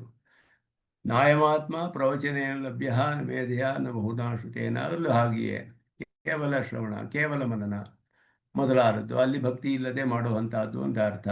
ನಾಹಂ ವೇದೇರ್ನ ತಪಸಾನ ಜ್ಞಾನೇ ನಚ ಅಂತ ಹೇಳಿದಾಗ ನಯಜ್ಞೈಹಿ ನಾಂ ವೇದೈಹಿ ನ ತಪಸ ನ ದಾನೇನ ನ ಚೈಜ್ಯಯ ಶಕ್ಯೇಯಂ ವಿಧೋ ದ್ರಷ್ಟುಂ ದೃಷ್ಟವಾನಸಿ ಮಯಾ ಮಾಮ್ ಅಂತ ಹೇಳಿದ್ರಲ್ಲ ಕೃಷ್ಣನು ಹೇಳುವಾಗ, ನಾಹಂ ವೇದೈಹಿ ನ ತಪಸ ನ ದಾನೈಹಿ ನ ಚ ಯುಜ್ಯಯ. ಯಾವುದರಿಂದಲೂ ನಾನು ತಪಸ್ಸು ಪಡ್ಕೊಳ್ಳೋಕ್ಕಾಗೋದಿಲ್ಲ ಅಂತ ಹೇಳಿದ. ವೇದ ಆಗಲಿ, ತಪಸ್ಸಾಗಲಿ, ದಾನ, ಇದೆಲ್ಲ ಎಲ್ಲ ಕೇವಲ ಕೇವಲ ಕೇವಲ ಅಂತ ಅರ್ಥ ಮಾಡಬೇಕು. ಬ್ರಹ್ಮವನ್ನು ಬಿಟ್ಟು ಮಾಡುವಂತಹದ್ದು. ಕೇವಲೈಹಿ ಅಶ್ವಮೇಧಾದಿಭಿ ಅಂತ ಹೇಳಿದ್ರೆ, ಕೇವಲ ಅಶ್ವಮೇಧ ಅಂದರೆ ಆ ಯಾಗವನ್ನು ಆ ದೇವತೆ ಆ ಫಲ ಅಷ್ಟಕ್ಕೋಸ್ಕರವೇ ಮಾಡೋದು. ವೇದಾಂತ ಜ್ಞಾನವಿಲ್ಲದೆ ಮಾಡುವಂತಹ ವಿಷಯ ಅದು. ಅವುಗಳಿಗಿಂತ ಆತ್ಮಜ್ಞಾನವನ್ನು ಪಡೆದುಕೊಳ್ಳೋಕ್ಕೆ ಹೊರಟಿರುವ ಯೋಗಿ ಅಧಿಕನಾದವನು. ತೇಭ್ಯ ಸರ್ವೇಭ್ಯ ಅಧಿಕ ಪುರುಷಾರ್ಥ ಸಾಧನತ್ವಾತ್ ಯೋಗಸ್ಯ. ಎಲ್ಲ ಪುರುಷಾರ್ಥಗಳಿಗಿಂತೂ ತ್ರಿವರ್ಗ ಪುರುಷಾರ್ಥಗಳಿಗಿಂತ ಅಧಿಕವಾದದ್ದು ಆತ್ಮಾವಲೋಕನ. ಆದ್ದರಿಂದ ಇದು ತಪಸ್ವಿಭ್ಯ ಜ್ಞಾನಿಭ್ಯ ಕರ್ಮಿಭ್ಯಶ್ಚ ಅಧಿಕ ಯೋಗಿ. ತಸ್ಮಾತ್ ಯೋಗಿ ಭವ ಅರ್ಜುನ. ಆದ್ದರಿಂದ ನೀನು ಯೋಗಿ ಆಗಬೇಕಪ್ಪ ಅಂತ ಹೇಳಿದ್ರೆ ಇಲ್ಲಿ ಕರ್ಮಯೋಗ ಜ್ಞಾನಯೋಗದ ವಿಷಯ. ಅದನ್ನು ಪಡೆದುಕೊಳ್ಳೋವನಾಗಬೇಕು. ಆತ್ಮಾವಲೋಕನವನ್ನು ಪಡೆದುಕೊಳ್ಳೋವನಾಗು. ಬೇರೆ ಎಲ್ಲ ಫಲಗಳಿಗಿಂತಲೂ ಆತ್ಮಾವಲೋಕನವು ಅಧಿಕವಾದದ್ದು, ತ್ರಿವರ್ಗ ಪುರುಷಾರ್ಥಗಳಿಗಿಂತ ಅಂತ ಅರ್ಥ. ಏವಂ ವಿಧಂ ಯೋಗಸ್ಯ ಮಾಹಾತ್ಮ್ಯಂ ತಪಃ ಪ್ರಭೃತಿಷು ನ ಕಸ್ಯಚಿತ್ ಅಪಿ ಅಸ್ತಿ. ತಪಸ್ಸು, ಕೇವಲ ಜ್ಞಾನ, ಕೇವಲ ಕರ್ಮ ಯಾವುಗಳಿಗೂ ಕೂಡ ಈ ವಿಧವಾದ ಯೋಗದ ಮಹಾತ್ಮ್ಯ ಇಲ್ಲ. ಅದಕ್ಕೆ ಅದರ ಫಲಗಳೆಲ್ಲ ಕ್ಷಯವಾಗಿಬಿಡುತ್ತೆ. ಇದೆಲ್ಲ ಅದರಲ್ಲಿ ವಿಚಲಿತನಾದರೆ ಅಥವಾ ವೈಕಲ್ಯಗಳು ಉಂಟಾದರೆ ಅವನಿಗೆ ದೋಷ ಬರುತ್ತೆ. ಅದರಿಂದ ಇದೆಲ್ಲ ಕೂಡ ಸದ್ಯಕರ್ತ ವಿನಶ್ಯತಿ ಅಂತ ಹೇಳಿದೆ. ಅವನಿಗೆ ಪ್ರಾಣ ಸಂಕಟವೇ ಬರುತ್ತೆ ಕೆಲವು ಕರ್ಮಗಳಲ್ಲಿ. ಇದೆಲ್ಲ ಕೂಡ ಕರ್ಮಗಳಲ್ಲಿ ಮಾಡುವಂತಹ ವಿಷಯ. ಆದರೆ ಯೋಗದ ಮಹಾತ್ಮ್ಯ ಹಾಗಿಲ್ಲ. ಅತಃ ತಪಸ್ವಿ ಪ್ರಭೃತಿಭ್ಯ ಯೋಗಿ ಸಮಧಿಕ ಇತಿ ಯೋಗಿನಂ ಚ ಪ್ರಶಂಸನ್. ಯೋಗವನ್ನು ಮಾಡುತ್ತಿರುವ ಅಧಿಕಾರಿಯನ್ನು ಇಬ್ಬರನ್ನು ಪ್ರಶಂಸೆ ಮಾಡಿಕೊಂಡು ಜೀವಾತ್ಮಯೋಗೋಪದೇಶಂ ಉಪಸಂಹರತಿ. ಜೀವಾತ್ಮಯೋಗದ ಉಪದೇಶವನ್ನು ಇಲ್ಲಿ ಉಪಸಂಹಾರ ಮಾಡಿ ಪರಮಾತ್ಮನು ಅತಿಶಯಿತ ಪುರುಷಾರ್ಥ ಅಂತ ಭಾಷಿಕಾರರು ಇಲ್ಲಿ ಹೇಳಿರೋದು. ಜೀವಾತ್ಮಯೋಗದ ವಿಷಯ ತ್ರಿವರ್ಗ ಪುರುಷಾರ್ಥಗಳಿಗಿಂತ ಅತಿಶಯಿತವಾದದ್ದು ಪುರುಷಾರ್ಥ ಅಂತ ಅರ್ಥ. ಯೋಗಿನೋಪಿ ತಪೋಜ್ಞಾನ ಕರ್ಮಣಾಂ ಸದ್ಭಾವಾತ್ ವ್ಯವಚ್ಛೇದಾಯ ಕೇವಲಾದಿಶಬ್ದ. ಯೋಗಿಗಳಿಗೆ ತಪಸ್ಸು ಬೇಡವೆ, ಜ್ಞಾನ ಬೇಡವೆ, ಕರ್ಮ ಬೇಡವೆ ಅಂದರೆ ಎಲ್ಲವೂ ಬೇಕು ಅವರಿಗೂ ಕೂಡ. ಆದರೆ ಕೇವಲ ಕರ್ಮವಲ್ಲ, ಕೇವಲ ಜ್ಞಾನವಲ್ಲ. ಪರಮಾತ್ಮನ ಧ್ಯಾನ ಮಾಡಿ ಅವನ ಅನುಗ್ರಹದಿಂದಲೇ ಈ ಕರ್ಮಯೋಗವನ್ನು ಮಾಡಬೇಕು, ಜ್ಞಾನಯೋಗವನ್ನು ಮಾಡಬೇಕು, ಧ್ಯಾನವನ್ನು ಮಾಡಬೇಕು. ಅದು ಒಂದು ಉಪಕರಣ, ಅವನು ಬಿಟ್ಟು ಮಾಡೋ ಹಾಗಿಲ್ಲ. ಆದ್ದರಿಂದ ಇದು ವ್ಯತ್ಯಾಸವಿದೆ ಇದಕ್ಕೂ ಅದಕ್ಕೂ. ಆತ್ಮಜ್ಞಾನ ವ್ಯತಿರಿಕ್ತೈ ಜ್ಞಾನೈ ಸಂತಿ ತತ್ತದ್ಯೋಗಶಾಸ್ತ್ರೋಕ್ತಾನಿ ಔಪನಿಷದಾನಿ ಚ ದೇವತಾಂತರ ಚಂದ್ರಸೂರ್ಯಾದಿಗ್ರಹಣೇನ ಗ್ರಹಣ ಇಂದ್ರಿಯಾದಿ ವಿಷಯಾಣಿ ಜ್ಞಾನಾನಿ. ಬೇಕಾದಷ್ಟು ಇದೆ. ಗ್ರಹಣ, ದೇವ, ಸೂರ್ಯ ಮೊದಲಾದ ಚಂದ್ರ ಸೂರ್ಯರು, ಗ್ರಹಣದ ವಿಷಯವೇನು, ಇಂದ್ರಿಯಗಳ ವಿಷಯವೇನು, ಬೇಕಾದಷ್ಟು ಜ್ಞಾನಗಳಿದೆ. ಆದ್ದರಿಂದ ಎಲ್ಲ ಜ್ಞಾನವೂ ಕೂಡ ಅದರಲ್ಲಿ ಸೇರಿಬಿಟ್ಟಿದೆ. ಅದೆಲ್ಲವೂ ಕೂಡ ಉಪನಿಷತ್ತಿನಲ್ಲಿಯೇ ಹೇಳಿರುವ ವಿಷಯಗಳು ಇದೆ. ಔಪನಿಷದಾನಿ ಅಂತ ಹೇಳಿದ್ರು. ತದ್ಯದ್ಯೋಗ ಶಾಸ್ತ್ರ ಉಕ್ತಾನಿ, ಆಯಾ ಶಾಸ್ತ್ರಗಳಲ್ಲಿ ಉಪನಿಷತ್ತುಗಳಲ್ಲಿಯೂ ಕೂಡ ಹೇಳಲ್ಪಟ್ಟ ದೇವತಾಂತರದ ವಿಷಯವಾದ ಸಾಮಾನ್ಯವಾದ ಭೂಗೋಳದ ವಿಷಯವಾಗಲಿ ಮೊದಲಾದ ವಿಷಯಗಳು, ಗ್ರಹಗಳ ವಿಷಯಗಳಾಗಲಿ, ನಕ್ಷತ್ರಗಳ ವಿಷಯವಾಗಲಿ, ಗ್ರಹಣ ಮೊದಲಾದದ್ದು, ಇಂದ್ರಿಯಾದ ವಿಷಯಗಳು, ಬೇಕಾದಷ್ಟು ಬೇರೆ ಜ್ಞಾನಗಳೆಲ್ಲ ಹೇಳಲ್ಪಟ್ಟಿದೆ. ಆ ಎಲ್ಲ ಜ್ಞಾನವೂ ಬ್ರಹ್ಮನ ಸಂಬಂಧವಿಲ್ಲವೆಂದು ಹೋದರೆ ಎಲ್ಲ ಅಲ್ಪವಾಗುತ್ತೆ. ತಪಶಬ್ದಾರ್ಥಾತ್ ಕರ್ಮಶಬ್ದಾರ್ಥಸ್ಯ ವೈಷಮ್ಯಂ ದರ್ಶಯಿತು ಅಶ್ವಮೇಧಾದಿ ಉಪಾದಾನಂ. ತಪಸ್ಸು ಮತ್ತು ಇದಕ್ಕೂ ವ್ಯತ್ಯಾಸವಿರೋದ್ರಿಂದ ತಪಸ್ಸು ಆಲೋಚನೆ ಕರ್ಮಶಬ್ದಕ್ಕೂ ವ್ಯತ್ಯಾಸವಿದೆ. ತಪ ಪ್ರವೃತ್ತೀನಾಂ ಯೋಗಸ್ಯ ಫಲದ್ವಾರ ತಾರತಮ್ಯಮಿಹ ವಿವಕ್ಷಿತಮಿತಿ ದರ್ಶಯಿತು ಪುರುಷಾರ್ಥ ಅಭಿಧಾನಂ. ಆಯಾ ತಪಸ್ಸು ಕೇವಲ ಜ್ಞಾನ, ಕೇವಲ ಕರ್ಮ ಮೊದಲಾದವುಗಳಿಗಿಂತ ಯೋಗಕ್ಕೆ ಯಾವ ಫಲ ಬರುತ್ತೋ ಯೋಗಕ್ಕೆ ಅದರಲ್ಲಿ ಅತ್ಯಂತ ತಾರತಮ್ಯವಿದೆ. ಇದು ಅತ್ಯಧಿಕವಾದದ್ದು. ಆ ಎಲ್ಲ ಫಲಗಳು ಕೂಡ ಕ್ಷಯಿಷ್ಣುವಾದದ್ದು, ಕ್ಷಯವಾಗಿಬಿಡುತ್ತೆ. ಅದರಲ್ಲಿ ಪ್ರತಿವಾಯುಗಳು, ದೋಷಗಳೆಲ್ಲ ಬರುತ್ತೆ. ಆದರೆ ಇದು ವಿಚಲಿತನಾದರೂ ಪ್ರತ್ಯವಾಯುವಿಲ್ಲ ಇವನಿಗೆ. ಇದಕ್ಕೆ ಮೇಲೆ ಆ ಯಾವ ಕಾರಣದಿಂದ ವಿಚಲಿತನಾಗ್ತಾನೋ ಅದನ್ನು ಕೂಡ ಅನುಭವಿಸಿ ಮತ್ತೆಯೂ ಯೋಗವು ದೊರಕಿ ಮತ್ತೆ ಫಲ ಸಿಗಿಸುತ್ತೆ ಅವನು. ಅದುವೇ ಯೋಗದ ಮಹಾತ್ಮೆ. ಯಾವ ಒಂದು ಸ್ಥಿತಿಯಲ್ಲಿ ಇವನು ವಿಚಲಿತನಾದರೂ ಅವನಿಗೆ ಯಾವ ಪ್ರತಿವಾಯುವೂ ಇಲ್ಲ, ಯಾವ ಯೋಗದ ಫಲವು ನಾಶವೂ ಆಗೋದಿಲ್ಲ. ಬೇರೆ ಯಾವುದರಲ್ಲಿ ಆಸೆ ಬರುತ್ತೋ ಅದನ್ನೂ ಚೆನ್ನಾಗಿ ಅನುಭವಿಸಿ ಯೋಗವನ್ನು ಪಡೆದು ಮತ್ತೆ ಅವನು ಸಿದ್ಧಿಯನ್ನು ಪಡೆದುಕೊಳ್ತಾನೆ. ಇದು ಯೋಗದ ಮಹಾತ್ಮೆ. ಬೇರೆ ಎಲ್ಲ ಪುರುಷಾರ್ಥಗಳಿಗಿಂತ ಅಧಿಕವಾದದ್ದು ಅನ್ನೋದೇ ಇಲ್ಲಿ ಸ್ಪಷ್ಟವಾಗಿ. ತಪಸ್ವಿಭ್ಯೋಪಿ ಅಧಿಕ ಯೋಗಿ, ಜ್ಞಾನಿಭ್ಯ ಅಪಿ ಮತೋಧಿಕ, ಕರ್ಮಿಭ್ಯಶ್ಚ ಅಧಿಕ ಯೋಗಿ, ತಸ್ಮಾತ್ ಯೋಗಿ ಭವ ಅರ್ಜುನ. ಇದಾದಮೇಲೆ ಅರ್ಜುನ ಏನು ಪ್ರಶ್ನೆ ಕೇಳಲಿಲ್ಲ. ಪರಮಾತ್ಮನೇ ಹೇಳ್ತಾನೆ ಮುಂದೆ, ತದೇವಂ ಪರವಿದ್ಯಾಂಗಭೂತಂ ಪ್ರಜಾಪತಿವಾಕ್ಯೋದಿತಂ ಪ್ರತ್ಯಗಾತ್ಮದರ್ಶನಂ ಉಕ್ತಂ. ಇಲ್ಲಿಯವರೆಗೂ 6 ಅಧ್ಯಾಯಗಳಲ್ಲಿ, ಮೊದಲು 6 ಅಧ್ಯಾಯಗಳಲ್ಲಿ ಹೇಳಿದ ಹಾಗೆ ಇದರಲ್ಲಿ ಕರ್ಮಯೋಗ, ಜ್ಞಾನಯೋಗಾದಿಗಳು ಆತ್ಮಾವಲೋಕನಕ್ಕೋಸ್ಕರ, ಆತ್ಮಯಾಥಾತ್ಮ್ಯ ಅವಾಪ್ತಯೇ, ಆತ್ಮನ ದರ್ಶನ ಮಾಡುವುದಕ್ಕೋಸ್ಕರ ಉಪಾಯವು ಇದುವರೆಗೂ ಹೇಳಲ್ಪಟ್ಟಿತು. ಈ ಆತ್ಮಾವಲೋಕನ ಅನ್ನೋದು ಪರವಿದ್ಯೆ ಅಂತ ಹೇಳುವ ಬ್ರಹ್ಮವಿದ್ಯೆಗೆ ಅಂಗ. ಇದು ಆಕ್ಸೆಸರಿ, ಇದು ಅಂಗ ಇದು. ಆದ್ದರಿಂದ ಇದನ್ನು ಮಾಡಿಯೇ ಮಾಡಬೇಕು. ಇದಕ್ಕೆ ಉಪನಿಷತ್ತುಗಳ ಪ್ರಮಾಣವಿದೆ. ಪ್ರಜಾಪತಿ ವಾಕ್ಯದಲ್ಲಿ, ಛಾಂದೋಗ್ಯ ಉಪನಿಷತ್ತಲ್ಲಿ ಹೇಳಲ್ಪಟ್ಟಿರೋದು, ಕಠೋಪನಿಷತ್ತಲ್ಲಿ ಹೇಳಿರೋದು. 3ನೇ ಅಧ್ಯಾಯದ ಆರಂಭದಲ್ಲಿ ಭಾಷಿಕಾರರು ಅದೆರಡನ್ನು ಕೂಡ ಶ್ರುತಿ ಪ್ರಮಾಣವನ್ನು ತೋರಿಸಲು ಉಪನಿಷತ್ತಿನ ಪ್ರಮಾಣಗಳನ್ನು ತೋರಿಸ್ತಾರೆ. ಅದೆರಡು ಕಡೆಯಲ್ಲಿಯೂ ಹೇಗೆ ಪರಮಾತ್ಮ ವಿದ್ಯೆಗೆ ಜೀವಾತ್ಮ ವಿದ್ಯೆ, ಜೀವಾತ್ಮ ಯೋಗ ಪೂರ್ವಭೂತವಾಗಿರಬೇಕು, ಅದು ಮೊದಲು ಮಾಡಬೇಕು ಅಂಗ ಅಂತ ಹೇಳಿ ಸ್ಪಷ್ಟವಾಗಿ ಹೇಳಲ್ಪಟ್ಟಿರೋದು. ಅದು ಪ್ರತ್ಯಗಾತ್ಮ ದರ್ಶನ. ಪ್ರತ್ಯಗಾತ್ಮ ಜೀವಾತ್ಮ, ಅವನ ಒಂದು ದರ್ಶನ, ಆತ್ಮಾವಲೋಕನವು ಇದುವರೆಗೂ ಹೇಳಲ್ಪಟ್ಟಿದೆ. ಈಗ ಪರವಿದ್ಯೆಯನ್ನು ಆರಂಭಿಸ್ತಾರೆ. ಪರವಿದ್ಯಾಂ ಪ್ರಸ್ತೌತಿ. ಇಲ್ಲಿಂದ ಮುಂದೆ 7ನೇ ಅಧ್ಯಾಯದಿಂದ 6 ಅಧ್ಯಾಯಗಳು ಭಕ್ತಿಯೋಗ ಹೇಳಲ್ಪಡುತ್ತೆ. ಅದಕ್ಕೆ ಇಲ್ಲಿ ಸಂಗತಿಯು ಈ ಶ್ಲೋಕದಲ್ಲಿ ಯೋಗಿನಾಮಪಿ ಸರ್ವೇಷಾಂ ಮದ್ಗತೇನ ಅಂತರಾತ್ಮನ ಶ್ರದ್ಧಾವಾನ್ ಭಜತೆ ಯೋ ಮಾಂ ಸಮೇ ಯುಕ್ತತಮೋ ಮತಃ.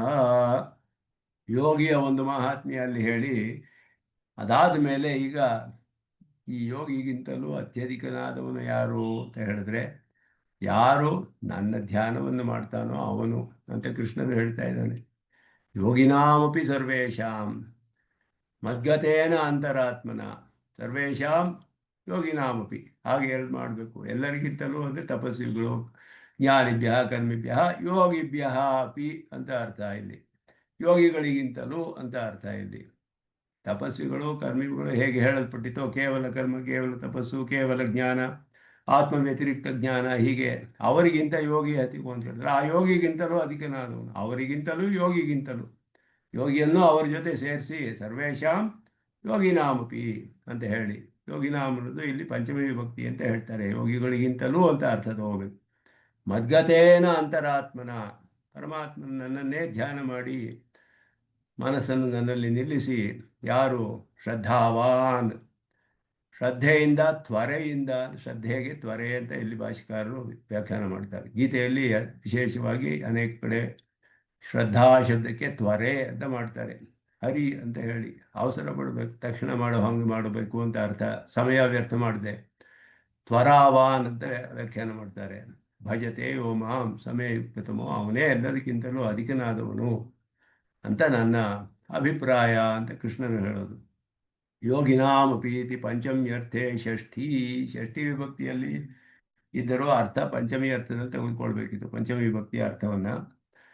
ಈ ರೀತಿ ಪ್ರಯೋಗಗಳು ಅನೇಕ ಕಡೆ ಬರುತ್ತೆ. ಸುಪಾಂಸುಲ್ಕ ಅಂತ ಒಂದು ಶ್ಲೋಕದಲ್ಲಿ, ವ್ಯಾಕರಣದಲ್ಲಿ ಒಂದು ದೊಡ್ಡ ಸೂತ್ರ, ಅದರಲ್ಲಿ ಹೇಳ್ತಾರೆ ಸುಪ್ರತ್ಯಯಗಳು ಅನೇಕ ವಿಭಕ್ತಿಗಳಲ್ಲಿ, ವೇದ ಮತ್ತು ಗೀತೆ ಎಲ್ಲವೂ ಆರ್ಷ ಪ್ರಯೋಗದಲ್ಲಿ, ವೇದಗಳಲ್ಲಿ ಛಾಂದಸ ಪ್ರಯೋಗ, ಇದರಲ್ಲಿ ಸುಪ್ರತ್ಯಯಗಳು, ವಿಭಕ್ತಿ ಪ್ರತ್ಯಯಗಳು ಬೇರೆ ಬೇರೆ ವಿಭಕ್ತಿಯಲ್ಲಿ ಪ್ರಯೋಗವಾಗಿರ್ಬೋದು, ಅದು ಬೇರೆ ವಿಭಕ್ತಿಯ ಅರ್ಥವನ್ನು ಕೊಡುತ್ತೆ.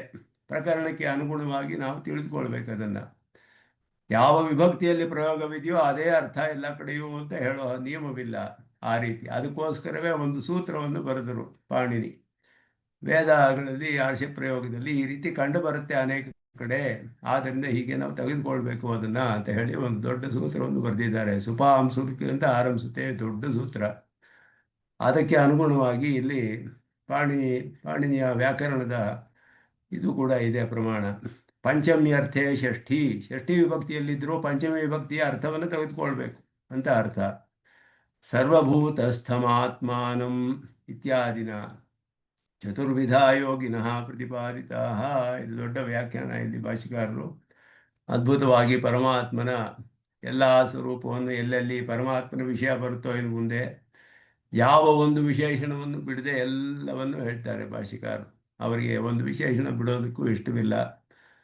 ಬಹಳ ಸಂತೋಷದಿಂದ ಅದನ್ನು ಎಲ್ಲ ಕಡೆಯೂ ಪರಮಾತ್ಮನ ಎಲ್ಲ ವಿಶೇಷಣಗಳನ್ನು ಭಾಷಿಕಾರರು ಒಂದೊಂದು ಸತಿಯೂ ಹೇಳ್ತಾರೆ, ಯಾವ ಆಲಸ್ಯವಿಲ್ಲದೆ. ಶ್ರುತಿಗಳು ಹೇಗೆ ಹೇಳುತ್ತೆಯೋ ಹಾಗೆ ಅಲ್ಲಿ ಪರಮಾತ್ಮನ ವಿಷಯದಲ್ಲಿ ಹೇಳ್ತಾರೆ. ಇಲ್ಲಿ 4 ವಿಧವಾದ ಯೋಗಿಗಳು ಹೇಳಲ್ಪಟ್ಟರು. ತೇಷು ಅನಂತರ್ಗತತ್ವಾತ್ ವಕ್ಷ್ಯಮಾಣಸ್ಯ ಯೋಗಿನಃ ನ ನಿರ್ಧಾರಣೆ ಷಷ್ಠಿ ಸಂಭವತಿ. ಯಾಕೆ ಇಲ್ಲಿ ಷಷ್ಠಿ ವಿಭಕ್ತಿ ಆಗುವುದಿಲ್ಲ ಅಂತ ಅರ್ಥ. ಯೋಗಿಗಳಲ್ಲಿ ಯೋಗಿ ಚತುರ್ಧ ಅಂತ ಹೇಳಲ್ಪಟ್ಟಿತು. ಸಾಮ್ಯ ಯೋಗವನ್ನು ಹೇಳುವಾಗ 4 ವಿಧವಾದ ಸಾಮ್ಯ ಯೋಗವು ಹೇಳಲ್ಪಟ್ಟಿತು. ಆತ್ಮ ಸಾಮ್ಯ, ಆತ್ಮ ಪರಮಾತ್ಮ ಸಾಮ್ಯ ಮೊದಲಾದದ್ದು. ಎಲ್ಲಕ್ಕೂ ಪ್ರಕಾರಿಯಾದವನು ಪರಮಾತ್ಮ ಒಬ್ಬನೇ, ಎಲ್ಲರೂ ಅವನ ಪ್ರಕಾರವೇ ಅನ್ನುವುದು 3ನೇ ವಿಧವಾದದ್ದು. ಅಸಂಬಂಧ ಸಾಮ್ಯ 4ನೇ ವಿಧವಾದ ಯೋಗಿ. ಹೀಗೆ ಯೋಗಿಗಳಲ್ಲಿ ವಿಪಕ್ವ ದಶೆ ಒಂದಕ್ಕಿಂತ ಒಂದು ಅಧಿಕವಾದ ಪಕ್ವವಾದ ದಶೆಗಳಲ್ಲಿ 4 ವಿಧವಾದ ಯೋಗಿಗಳು ಹೇಳಲ್ಪಟ್ಟರು. ಚತುರ್ಧ ಯೋಗಿ ಅಂತ ಆಳವಂದಾರು ಹೇಳಿದಾಗೆ. ಈಗ ಆದ್ದರಿಂದ ಇಲ್ಲಿ ಯೋಗಿನಾಮ್ ಅಂತ ಹೇಳುವಾಗ 4 ವಿಧವಾದ ಯೋಗಿಗಳಲ್ಲಿ ಅಂತ ಅರ್ಥವಲ್ಲ. ಇಲ್ಲಿ ಈ ಎಲ್ಲ ಯೋಗಿಗಳಿಗಿಂತಲೂ ಅಂತ ಅರ್ಥ ತಗೊಳ್ಬೇಕು. ಆದ್ದರಿಂದ ಅಪಿ ಸರ್ವೇಷಾಮಿತಿ ಸರ್ವಶಬ್ದ ನಿರ್ದಿಷ್ಟ ತಪಸ್ವಿ ಪ್ರಭೃತಯ ಅಪಿ ಸರ್ವೇಷಾಮ್ ಅಂತ ಹೇಳಿದೆಯಲ್ಲ, ಎಲ್ಲರಿಗಿಂತಲೂ ಕೂಡ, ಯೋಗಿಗಳಿಗಿಂತಲೂ ಕೂಡ ಅಂತ ಅರ್ಥ.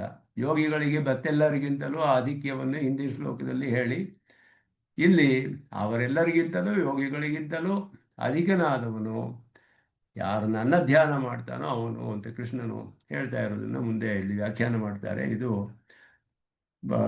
ಮುಂದೆ ವಿಸ್ತಾರವಾದ ವ್ಯಾಖ್ಯಾನ. ಸೊ ಅದಕ್ಕೆ ತಾತ್ಪರ್ಯ ಚಂದ್ರಿಕೆಯು ದೊಡ್ಡದಾಗಿದೆ.